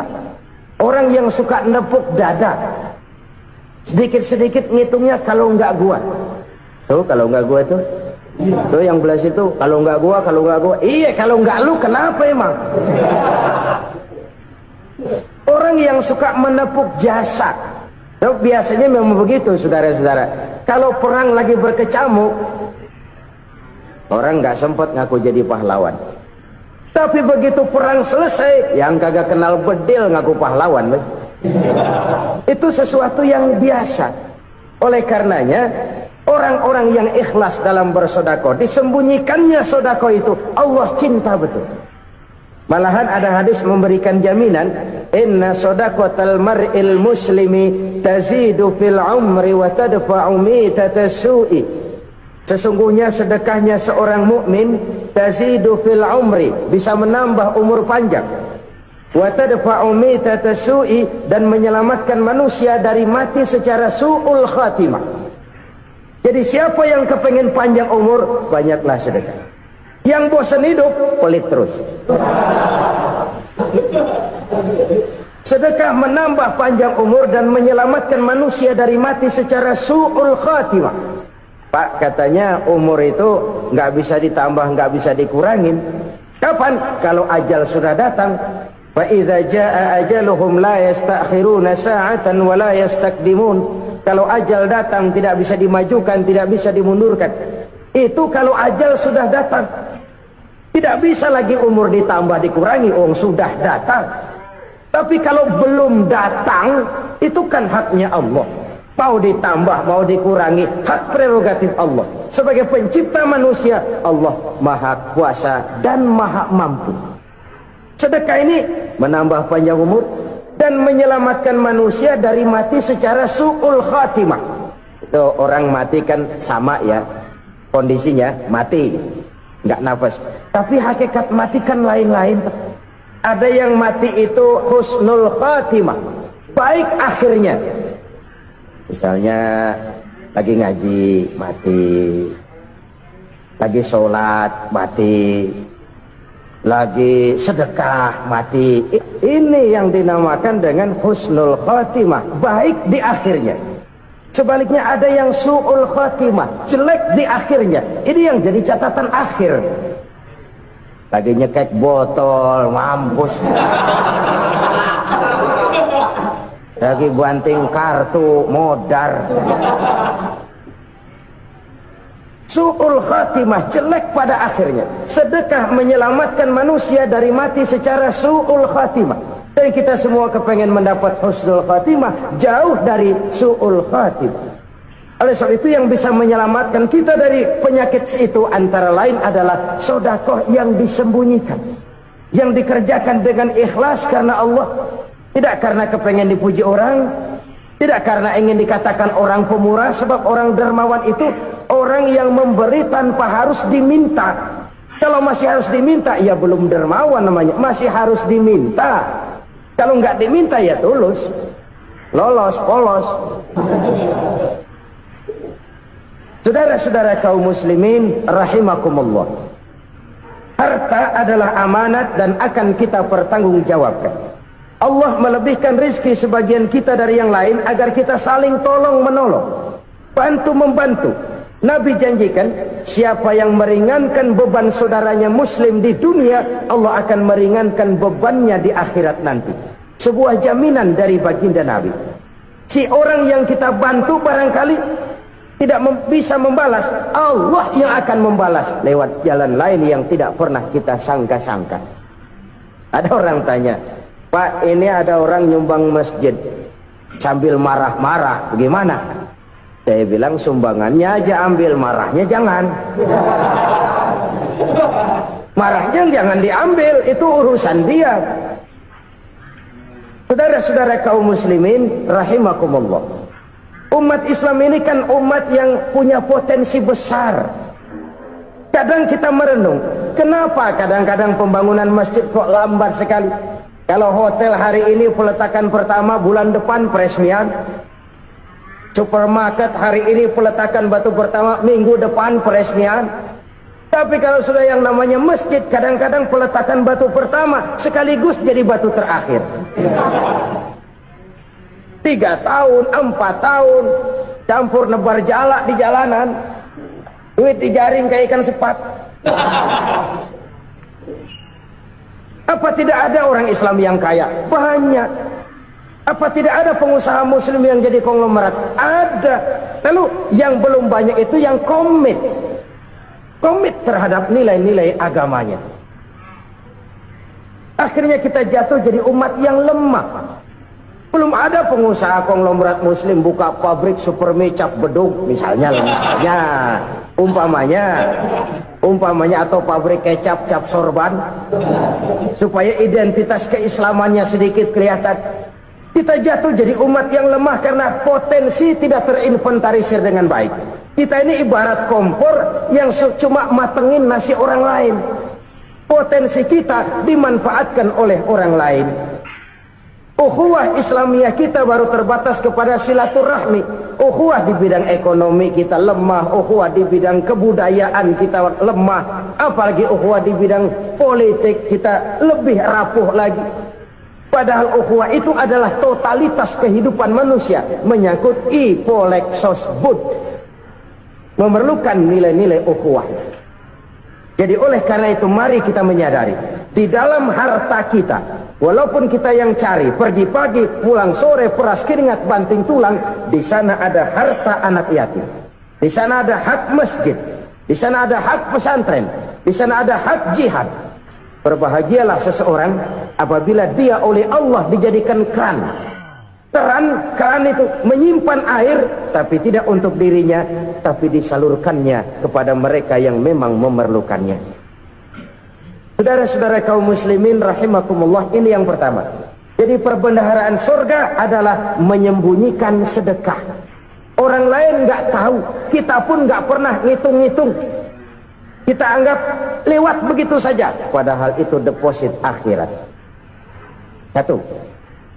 Yang kedua, perbendaharaan surga itu apa? Wa kitmanul musibah, menyembunyikan kesulitan. Kadang orang takut menghadapi kesulitan, tapi makin kita merenung, hidup ini kan sebenarnya urusan. Takut sama urusan, ya jangan hidup. Tandanya orang hidup itu kalau punya urusan. Urusan melupakan problem. Problem sering menimbulkan kesulitan. Kesulitan bukan untuk ditakuti, tapi untuk diatasi dan dicarikan jalan keluarnya. Siapa sih orangnya yang nggak pernah sulit-sulit? Makin tinggi status sosialnya, makin gede urusannya. Makin tinggi kualitas imannya, makin berat tingkat kesulitannya.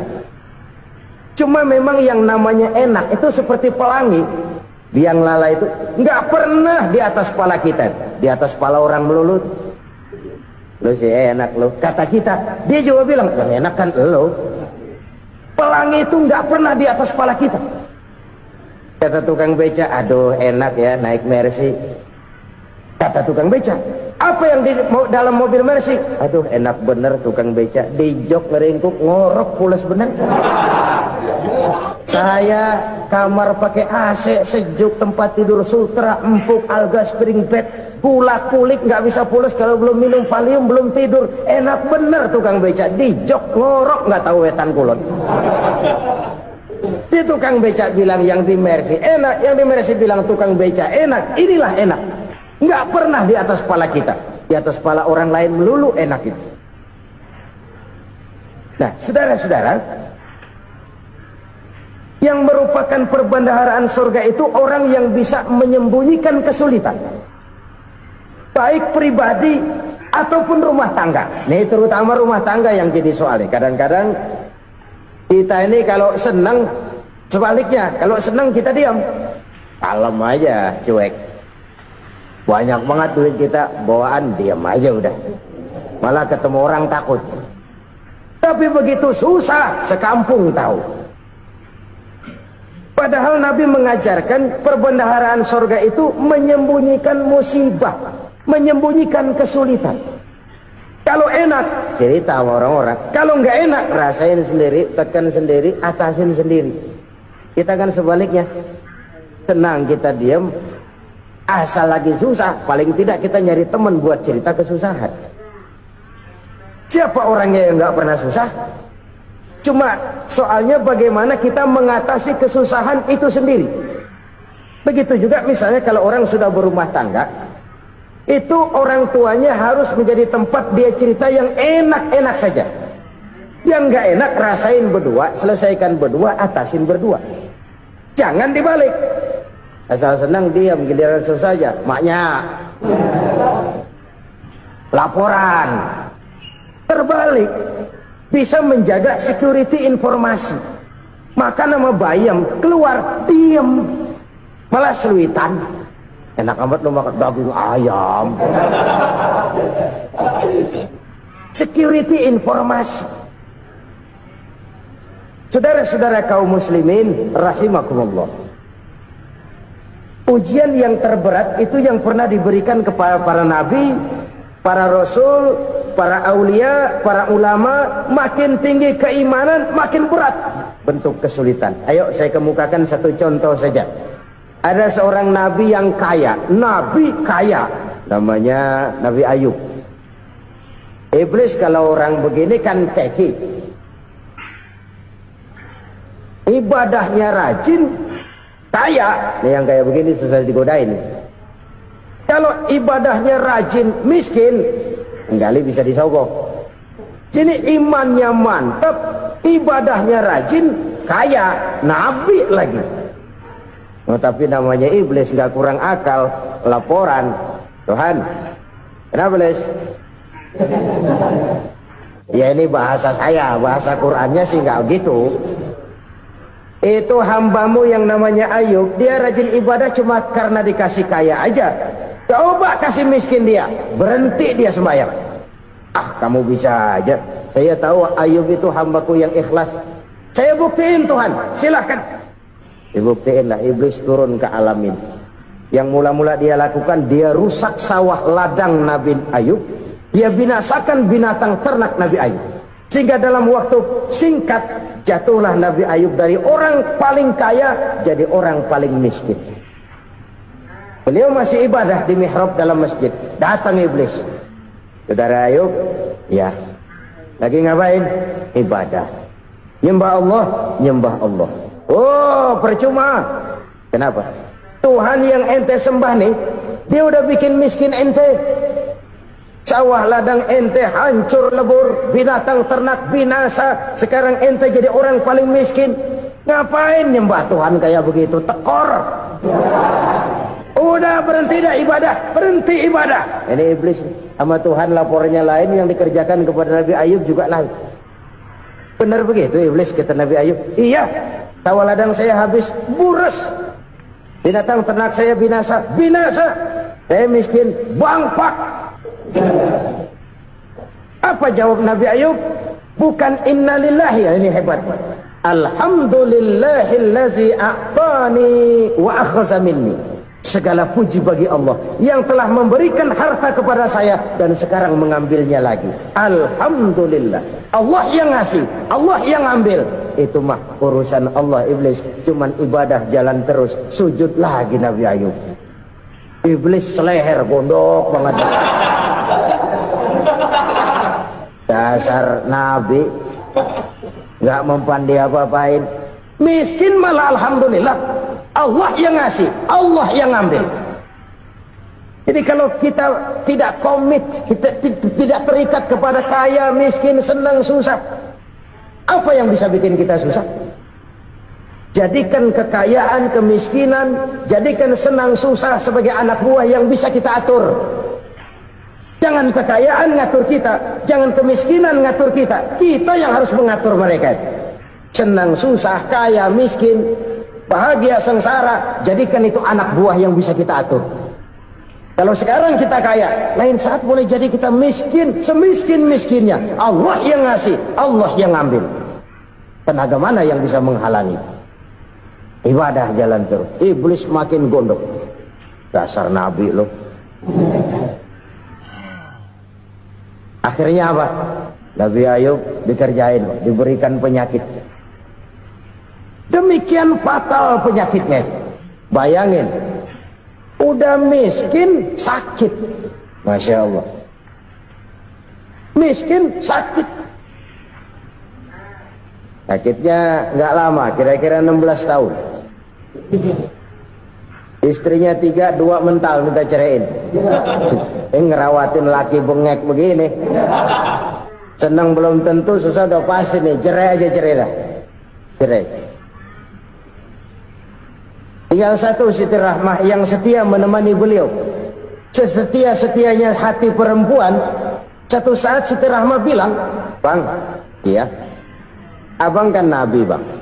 Lalu, namanya Nabi kan doanya jarang meleset bang. Maksud kamu minta kenapa sih sama Tuhan biar abang sembuh baik dah bang?" Siti Rahmah, iya. Saya sakit berapa tahun sih dah? 16 tahun bang. Sebelum ini saya sehat berapa tahun? Ya kira-kira 60 tahun bang. Nah coba ente banding-bandingin Rahmah. Saya dikasih sehat 60 tahun, dikasih sakit 16 tahun. Sudah nggak sabar mau doa kepada Allah minta sembuh. Saya malu kepada Allah. Diuji dengan yang luar biasa seperti ini, tidak mengganggu stabilitas kehambaannya. Dia tetap menghamba kepada Allah Subhanahu wa ta'ala. Saudara-saudara kaum muslimin rahimakumullah. Kunci menghadapi kesulitan itu apa? Allah jelaskan dalam satu ayat, wa basyiris sabirin alladzina iza asabathum musibah qalu inna lillahi wa inna ilaihi raji'un. Gembirakan orang-orang yang sabar. Siapa mereka itu? yang apabila mendapat musibah mereka kembali kepada keyakinan dasar segalanya dari Allah dan segalanya akan kembali kepada Allah. Ini konsepsi dasar dari sikap muslim dalam menghadapi berbagai kesulitan. Segalanya dari Allah, segalanya akan kembali kepada Allah.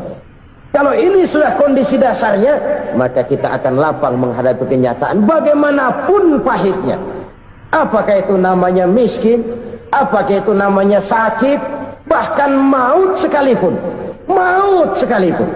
Segalanya dari Allah, segalanya akan kembali kepada Allah. Ini sikap hidup, bukan sekedar ucapan. Kita kadang-kadang menjadikannya sebagai ucapan.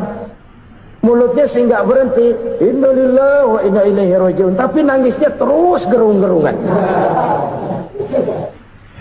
Bukan itu, ini kesadaran moral. Kalau segalanya dari Allah, segalanya kembali kepada Allah, kan sebenarnya cuma nunggu giliran. Hari ini saya nyembayangin dia, entah hari apa saya disembayangin orang. Hari ini saya antar dia ke kubur, entah hari apa orang nganterin saya ke kubur. Hari ini saya tahlilkan dia, entah nanti kapan orang tahlilkan saya. Segalanya dari Allah, segalanya akan kembali juga kepada Allah. Oleh sebab itu saudara-saudara, kesulitan bukan untuk ditakuti. Kesulitan justru untuk diatasi, dicarikan jalan keluarnya. Dan tidak ada orang yang tidak pernah mendapat kesulitan. Tidak ada. Semakin tinggi status sosial, semakin tinggi kualitas keimanan, semakin besar juga tingkat kesulitan. Hanya saja bagaimana cara kita mengatasinya. Dan Al-Quran menyatakan inna ma'al usri yusra. Di balik kesulitan itu pasti ada kemudahan. Roda itu berputar. Karena itu Rasulullah sallallahu alaihi wasallam mengingatkan kepada kita, ta'arraf ila Allahi fir raha ya'rifka fis syiddah. Ingatlah kepada Allah di waktu kamu senang, supaya Allah ingat kepada kamu di waktu kamu susah. Kalau waktu senang kita ingat kepada Allah, kita susah, Allah tidak akan meninggalkan kita. Tapi kalau waktu senang kita jauh dari Allah, sujud tidak sempat, dengan masjid jauh, ketika senang kita lupakan Allah. Nanti begitu kita susah, Allah lupakan kita. Dan itu menyakitkan. Oleh karena itu orang-orang tua kita dulu bilang, kalau lagi sehat ingat-ingat lu bakal sakit nanti. Kalau lagi kaya ingat-ingat satu saat kita bakal jatuh miskin. Bahkan kalau lagi muda ingat-ingat kita bakal tua. Dan yang terpenting, kalau lagi hidup ingat-ingat kita bakal mati. Saudara-saudara kaum muslimin rahimakumullah. Jadi yang kedua yang merupakan perbendaharaan surga, menyembunyikan musibah. Saudara-saudara kaum muslimin rahimakumullah. Hal ketiga yang merupakan perbendaharaan surga adalah wasilatur rahmi. Orang yang suka bersilaturahmi. Sebagaimana yang kita maklum bahwa manusia adalah makhluk yang disebut zon politika. Makhluk sosial yang tidak mungkin hidup sendiri-sendiri. Betapa dan siapapun kita memerlukan orang lain. Bodoh betul manusia kalau tinggal di tengah masyarakat tapi tidak mau bermasyarakat. Merasa hebat sendiri, pinter sendiri, gagah sendiri, kaya sendiri. Mungkin kalau mati juga ngubur sendiri. Jangankan kita di sini, di sorga saja Nabi Adam waktu sendirian bengong melulu, mondar mandir.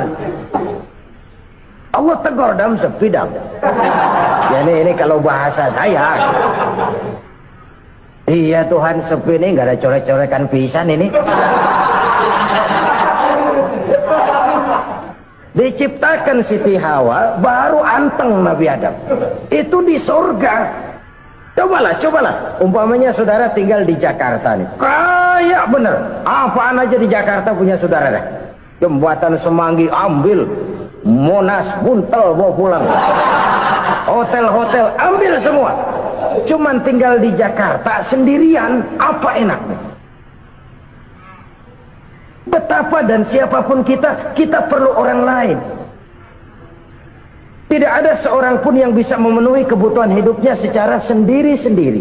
Nah, Islam telah menyelamatkan manusia dari ras diskriminasi, mengikat manusia dengan persaudaraan yang berlandaskan kepada akidah. Karena itu dianjurkan bersilaturahmi. Bahkan Nabi menyatakan, man arada ayyubsata lahu fi rizqihi wa yunsa'a fi atharihi falyasil rahimah. Siapa yang kepengen diluaskan rezekinya dan dipanjangkan usianya, banyaklah ia bersilaturahmi. Siapa yang kepengen dimudahkan rezekinya, hendaknya ia banyak bersilaturahmi. Kalau banyak teman, kesulitan kan paling tidak ada tempat cerita. Udah susah sendirian, kita pikirin diri, nggak ada tempat tukar pikiran. Cepet banget sama bengek. Dilawan sendiri. Nah, secara makro kita bisa berkata, tidak mungkin ada kemenangan kalau tidak ada kekuatan. Tidak ada kekuatan kalau tidak ada kesatuan dan persatuan. Tidak mungkin ada kesatuan dan persatuan tanpa semangat silaturahmi. Kalau umat Islam mau menang, dia harus kuat. Kalau umat Islam mau kuat, dia harus bersatu. Kalau umat Islam mau bersatu, dia harus membudayakan silaturahmi ini. Bahkan sampai-sampai kata Nabi, kalau bisa cari nilai tambah. Apa? Silman qata'at. Bersilaturahmilah kau kepada orang yang marah denganmu. Masya Allah, indahnya ajaran agama kita. Orang yang marah pun kepada kita, kata Nabi, kalau bisa bersilaturahmilah kepadanya, kepada orang yang marah itu. Di situ nilai tambah. Cuman jujur nih hadis, ngucapinnya gampang, ngamalinnya yang berat banget. Orang marah sama kita, kita disuruh silaturahmi. Ada apa malu? Lu marah, ada gua marahan lagi. Tunggu pikirin. Saudara-saudara kaum muslimin rahimakumullah. Tapi ini yang diajarkan, bahkan ini yang dicontohkan oleh baginda Rasul. Bagaimana begitu mudah? Misalnya satu saat Abu Jahal ini ngatur strategi bagaimana bikin Muhammad celaka. Dia gali lubang di depan tempat tidurnya. Dia tutupin daun korma. Terus dia panggil seseorang, ke sini. Kasih tahu Muhammad, pamannya sakit keras, minta ditengokin. Berangkat orang ini ke sana. Muhammad, labbaik.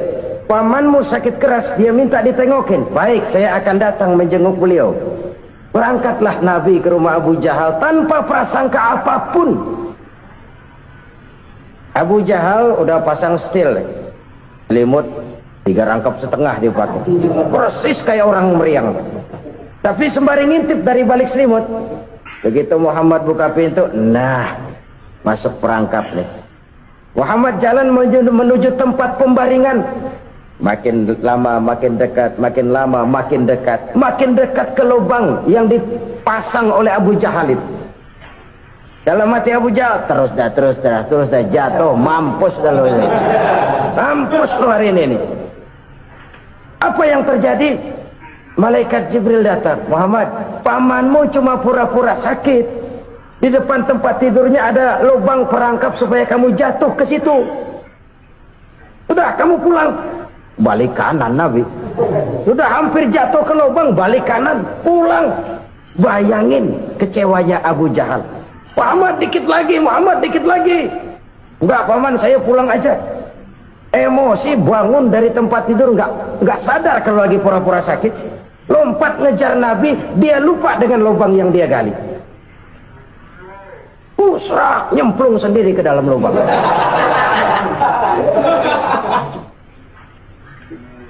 Nabi terus berlalu. Ini terjadi keanehan. Jatuh ke lubang yang dia gali itu sebenarnya nggak terlalu dalam ya, antara 3-4 meteran lah. Tolong saya jatuh ke lubang ini. Datanglah pelayan-pelayannya itu. Angkat saya dari sini. Oh, yang ngulurin tambang. Satu gulung, belum juga nyampe itu tambang. Kurang, beli lagi ke warung. Sambung, ulur lagi, nggak juga bisa sampai. Wah, ini kerjaan Muhammad ini. Tolong, siapa salah seorang kamu ke rumah Muhammad, kasih tahu encangnya kecebur. Minta ditolongin. Sampaikan kepada Rasul. Kenapa? Pamanmu jatuh ke lubang, Muhammad minta tolong diangkatin. Tambang udah nyambung-nyambung nggak nyampe juga. Ya, nanti saya datang, saya tolong. Coba. Nyata-nyata orang berniat jahat mau mencelakakan dia. Datang dia menolong. Ini yang disebut air tuba dibalas air susu ya ini. Bukan sebaliknya. Air tuba dibalas air susu. Paman, kecebur ya? Iya Muhammad, tolong ini. Pegang tangan saya. Nabi ulurkan tangannya, nyampe. Dipegang oleh Abu Jahal, diangkat ke atas. Sampai atas, apa kata Abu Jahal? Sihirmu memang hebat Muhammad. Udah ditolongin dikata sihir. Yang enak kita kemplang kan itu orang begitu. Urusan apa? Tapi inilah akhlak. Kalau bisa kamu bersilaturahmilah dengan orang yang marah kepadamu sekalipun. Orang marah kita tetap baik. Kalau kita berbuat baik sama orang yang memang baik, rasanya sih biasa-biasa aja. Orang baik kita baik lagi, ya draw aja, belum ada nilai tambah di situ. Baru ada nilai tambah kalau kita bisa berbuat baik kepada orang yang nyakitin kita. Itu namanya kita setingkat di atas dia. Dia sakitin kita, kita berbuat baik sama dia. Dia pelit sama kita, kita baik sama dia. Dia marahin kita, kita deketin dia. Di situ kita punya nilai tambah. Jadi siapa yang ingin diluaskan rezekinya kata Nabi dan dipanjangkan umurnya, hendaklah ia banyak-banyak bersilaturahmi. Sederhana sebenarnya silaturahmi, tapi silaturahmi membangkitkan semangat kesatuan dan persatuan. Kesatuan dan persatuan melahirkan kekuatan. Dalam matematika 1 ditambah 1 pasti 2. Tapi di tengah masyarakat 1 orang takut ditambah 1 orang takut, hasilnya jadi 2 orang setengah berani. Kenapa setengah berani? Karena udah berdua. Tadi pan takut sendirian, kalau dia kumpul turu-turu takutlah jadi berani. Kita yang lemah, kita yang tidak berdaya, kita yang miskin, kalau mau kompak bersatu, apa yang nggak bisa kita kerjain? Apalagi tinggal di kota besar, pilihan cuma 2. Bertahan atau minggir. Bertahan atau minggir. Untuk bisa bertahan harus mampu bersaing. Untuk mampu bersaing harus punya keahlian. Keahlian harus ditunjang dengan pendidikan, ditambah oleh kekompakan sebagai umat. Udah miskin mencar mulu, orang injek kita. Orang nggak pandang urusan apa malu. Oleh karena itu silaturahmi pada hakikatnya merupakan roh dari ukhuwah yang diajarkan oleh agama kita. Bagaimana Islam menyelamatkan masyarakat manusia dari ras diskriminasi, mengikat manusia, dan tidak ada persaudaraan yang lebih indah selain persaudaraan yang diikat dengan nilai-nilai akidah. Sepanjang orang di jalan Allah, itulah saudara kita. Keluar dia dari jalan Allah, selesailah persaudaraan sampai di situ. Karena itu, kalau ingin menyimpan sesuatu di surga, banyaklah bersilaturahmi. Datang ke rumah ini, datang ke rumah itu, dan lain sebagainya. Itu simpanan kita di akhirat nanti. Ini yang ketiga. Saudara-saudara, yang keempat, perbendaharaan surga itu apa? Wa qawlu la hawla wa la quwwata illa billah. Ucapan la hawla wa la quwwata illa billah. Ibadah kan ada yang berat, modalnya besar. Bangun masjid berat, modalnya besar. Bangun rumah sakit berat, modalnya besar. Ada ibadah yang berat tapi modalnya ringan. Misalnya puasa. Puasa itu berat, mengendalikan nafsu. Kalau sekedar nggak makan nggak minum sih enteng. Mengendalikan nafsu itu jihad terbesar, tapi kan modalnya ringan, cuma niat saja. Ini ibadah berat, modalnya ringan.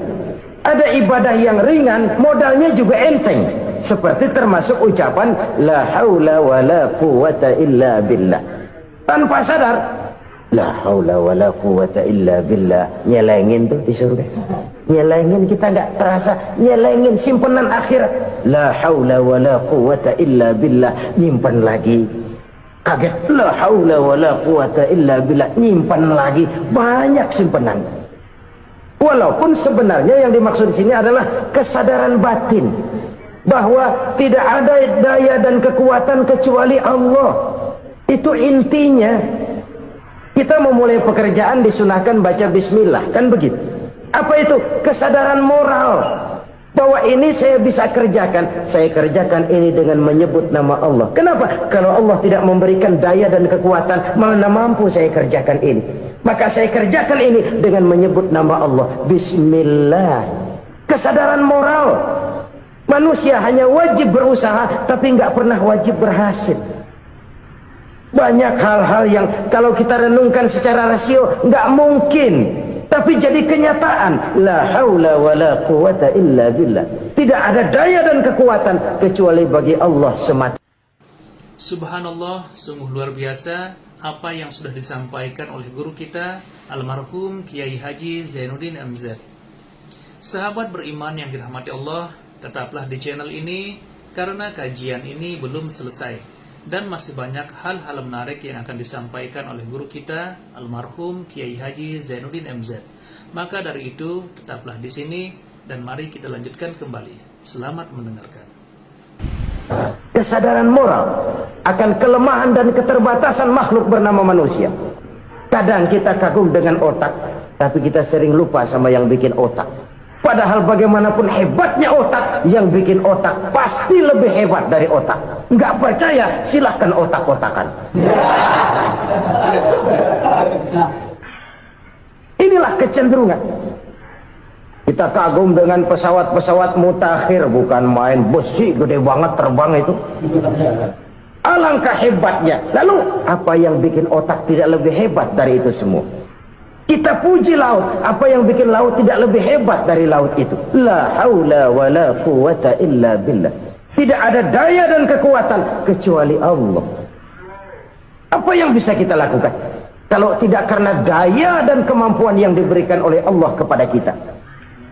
Lahirlah sikap tawadu, rendah hati, tidak melonjak menjadi angkuh dan sombong, sadar akan kelemahan dan keterbatasan diri sebagai makhluk yang diciptakan oleh Allah Subhanahu wa taala. Jadi satu sisi ini ucapan yang berpahala, la haula, jadi wiridan. Pada sisi lain ini kesadaran moral, sikap mental, kesadaran batin bahwa yang punya daya dan kekuatan itu cuma Allah. Kita nggak pantas untuk sombong, sebab sombong itu pakaiannya Allah. Kita nggak sedang pakai pakaian Allah, kegedean. Dan makin kita renungi, makin terbentur. Apa sih yang bisa kita sombongin? Kita mau sombong apa? Kaya? Pintar? Itu kan semua relatif. Di atas langit masih ada langit lagi.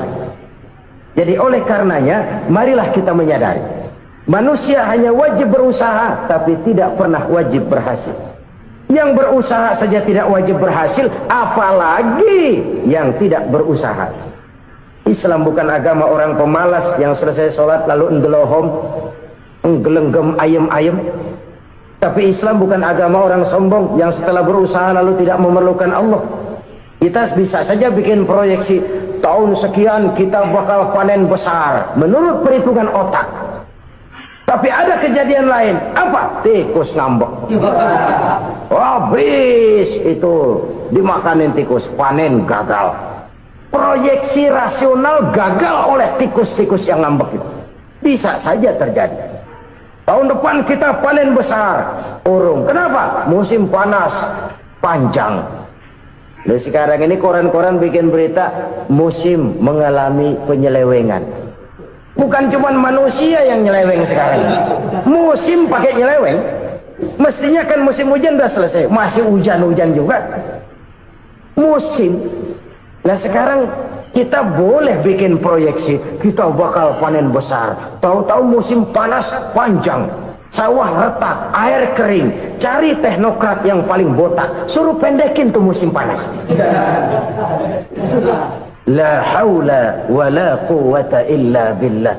Inilah kesadaran moral. Saudara, saya teringat satu saat ada seorang konglomerat. Umurnya ya kira-kira 70-an. Satu saat dia ditanya oleh wartawan, "Pak, umur Bapak berapa sih?" "Ya paling 10 tahun." 10 tahun? 10 tahun? Anak Bapak berapa orang? Satu. Satu saja? Satu. Harta bapak berapa? Ya paling-paling bangsa 7 juta kali. 7 juta? Iya. Pak, kenapa bapak bohongi saya? Bapak punya buku biografi, koran-koran, majalah-majalah banyak memuat cerita riwayat hidup bapak. Saya tahu umur bapak 70. Kenapa bilang cuma 7 tahun? Saya tahu anak bapak 8. Kenapa cuma bilang 1? Saya tahu harta bapak miliaran, mungkin triliunan, pabrik di mana-mana, bank di mana-mana. Kenapa bilang uang bapak cuma 7 juta? Nah, kata si konglomerat tadi, kamu benar nak, kamu benar. Umur saya kalau jumlahnya memang 70 nak. Cuman ingat-ingat saya, baru 7 tahun terakhir ini saya sujud. Baru 7 tahun terakhir ini saya berusaha dekat dengan Allah. Saya laksanakan perintahnya, saya jauhi larangannya. 7 tahun inilah rasanya yang ada nilainya di hadapan Allah. Yang 63 tahun matong, kelabu, kelem umur gue. Habis untuk maksiat, untuk munkarat. Maka ketika ditanya tadi, umur saya 7 tahun itu. Oh begitu Pak. Oh iya. Lalu anak Pak, anak bapak kan 8. Kenapa bilang cuma 1? Nah, kalau jumlah hitungannya memang anak saya 8. Tapi dari 8 orang ini rasanya cuma 1 nih yang bakal jadi buah hati, belahan jantung, pelanjut cerita, penerus sejarah, bakal jadi anak soleh yang akan mendoakan saya. Cuma 1 rasanya anak saya ini yang bakal jadi buah hati saya, besar-besaran saya, yang akan mendoakan di kubur saya, yang akan mendoakan di akhirat saya. Yang 7 orang mana, masya Allah, yang 1 tenggeng, yang 1 nyekek botol mulu, yang 1 nggak karu-karuan. Makanya saya bilang 1 anak saya yang akan bisa mendoakan saya. Oh begitu Pak. Iya.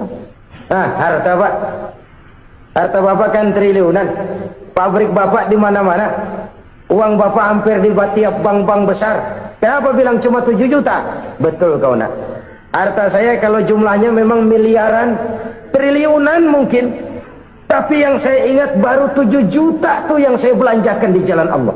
Saya nyumbang masjid, saya santuni yatim piatu, saya bantu pembangunan pesantren, saya bantu pembangunan rumah sakit Islam. Itu yang akan saya bawa pulang ke akhirat, yang 7 juta itu. Yang triliunan itu nanti akan diperebutkan oleh anak-anak saya sebagai waris saya.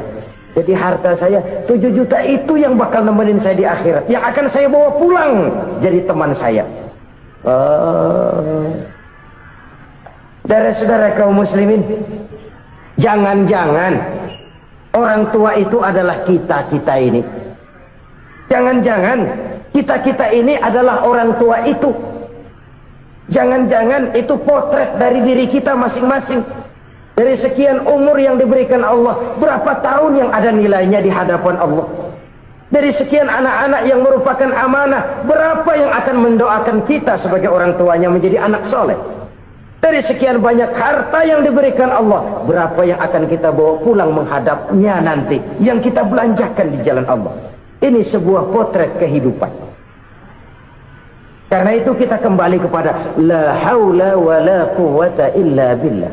Kita wajib berusaha, kita wajib berikhtiar. Selebihnya segala daya dan kekuatan hanya milik Allah saja semata-mata. Satu kesadaran batin dari setiap pribadi muslim. Setelah ia berusaha dan berikhtiar, ia menyerahkannya kepada Allah Subhanahu wa ta'ala. Jadi satu sisi ini merupakan wiridan ucapan yang mengandung pahala, pada sisi lain ini merupakan sikap batin dari seorang muslim di dalam ia menghadapi realitas kehidupan ini. Saudara-saudara kaum muslimin rahimakumullah, kalau ini kita jadikan satu basis kehidupan, maka ini akan menyelamatkan manusia dari kemungkinan tergelincir menjadi orang yang lupa diri dan lupa darat. Sebab itu Imamul Ghazali berpesan, jaddidis safinah fa innal bahra amiq, wa khuziz zad fa inna safara ba'id, wa khaffifil hamla fa innal hamla sadid. Perbarui selalu kapalmu karena lautan sangat dalam. Bawa bekal yang banyak karena perjalanan ini sangat jauh.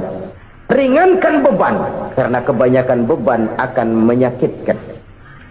Alangkah indah kalimat ini, alangkah dalam makna yang terkandung di sana. Perbarui selalu kapalmu karena lautan sangat dalam. Apa artinya ini? Jaga mentalmu baik-baik. Pelihara imanmu baik-baik, karena hidup penuh cobaan seperti lautan. Kita kalau berlayar di lautan kan kadang-kadang tenang, angin bertiup sepoi-sepoi basah. Jika malam datang, bintang gemintang bertabur menghias cakrawala. Rembulan memantulkan sinarnya dengan indah. Dalam keadaan begitu berlayar enak. Tapi lain saat ombak menggunung, halilintar menyambar, angin topan bertiup. Berapa banyak sudah saudara-saudara kita yang tenggelam di lautan dunia tanpa sadar bahwa dia belum sampai kepada pantai yang akan dituju. Berapa banyak sudah saudara-saudara kita yang tenggelam di lautan dunia ini tanpa sempat bangkit lagi. Dia menyangka sudah sampai kepada tujuannya. Hati-hati kapal jangan sampai bocor karena lautan sangat dalam. Iman ini jaga baik-baik karena hidup penuh dengan ujian. Wa khuzizat fa inna safara ba'id. Bawa bekal yang banyak karena perjalanan sangat jauh. Saudara mau ke Bandung, bawa duit. Saudara mau ke Surabaya, banyakan lagi duitnya. Saudara mau ke Mekah, gepokan, iketan tuh duit nggak lembaran lagi. Makin jauh perjalanan, makin banyak bekal yang harus kita bawa. Kalau saudara dari Jakarta mau ke Surabaya, kagak bawa duit berangkat juga, itu sih bukan berani namanya, nekat. Sampai Surabaya belum tentu, sengsara di jalan udah pasti. Kenapa? Nggak bawa bekal berangkat. Sama juga kita nih, misalnya belum sempat sembahyang, mati. Waduh, berani banget orang. Belum punya bekal, mati. Sengsara di jalan. Atau bekal tidak cukup. Dari Jakarta saudara mau ke Surabaya, bawa duit 500 perak. Paling jauh Cikampek nyampenya itu. Paling jauh itu.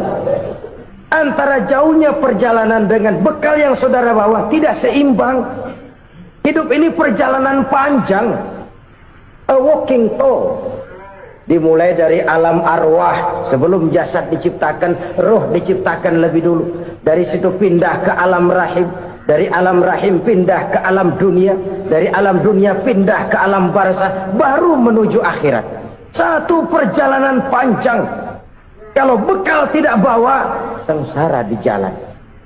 Bawa bekal yang banyak karena perjalanan ini sangat jauh. Wa khaffifil hamla, ringankan beban karena beban itu cuma akan menyulitkan. Kalau bekal itu sih keperluan, tapi beban nggak kita perluin, cuma ngeberat-beratin. Apa ini beban?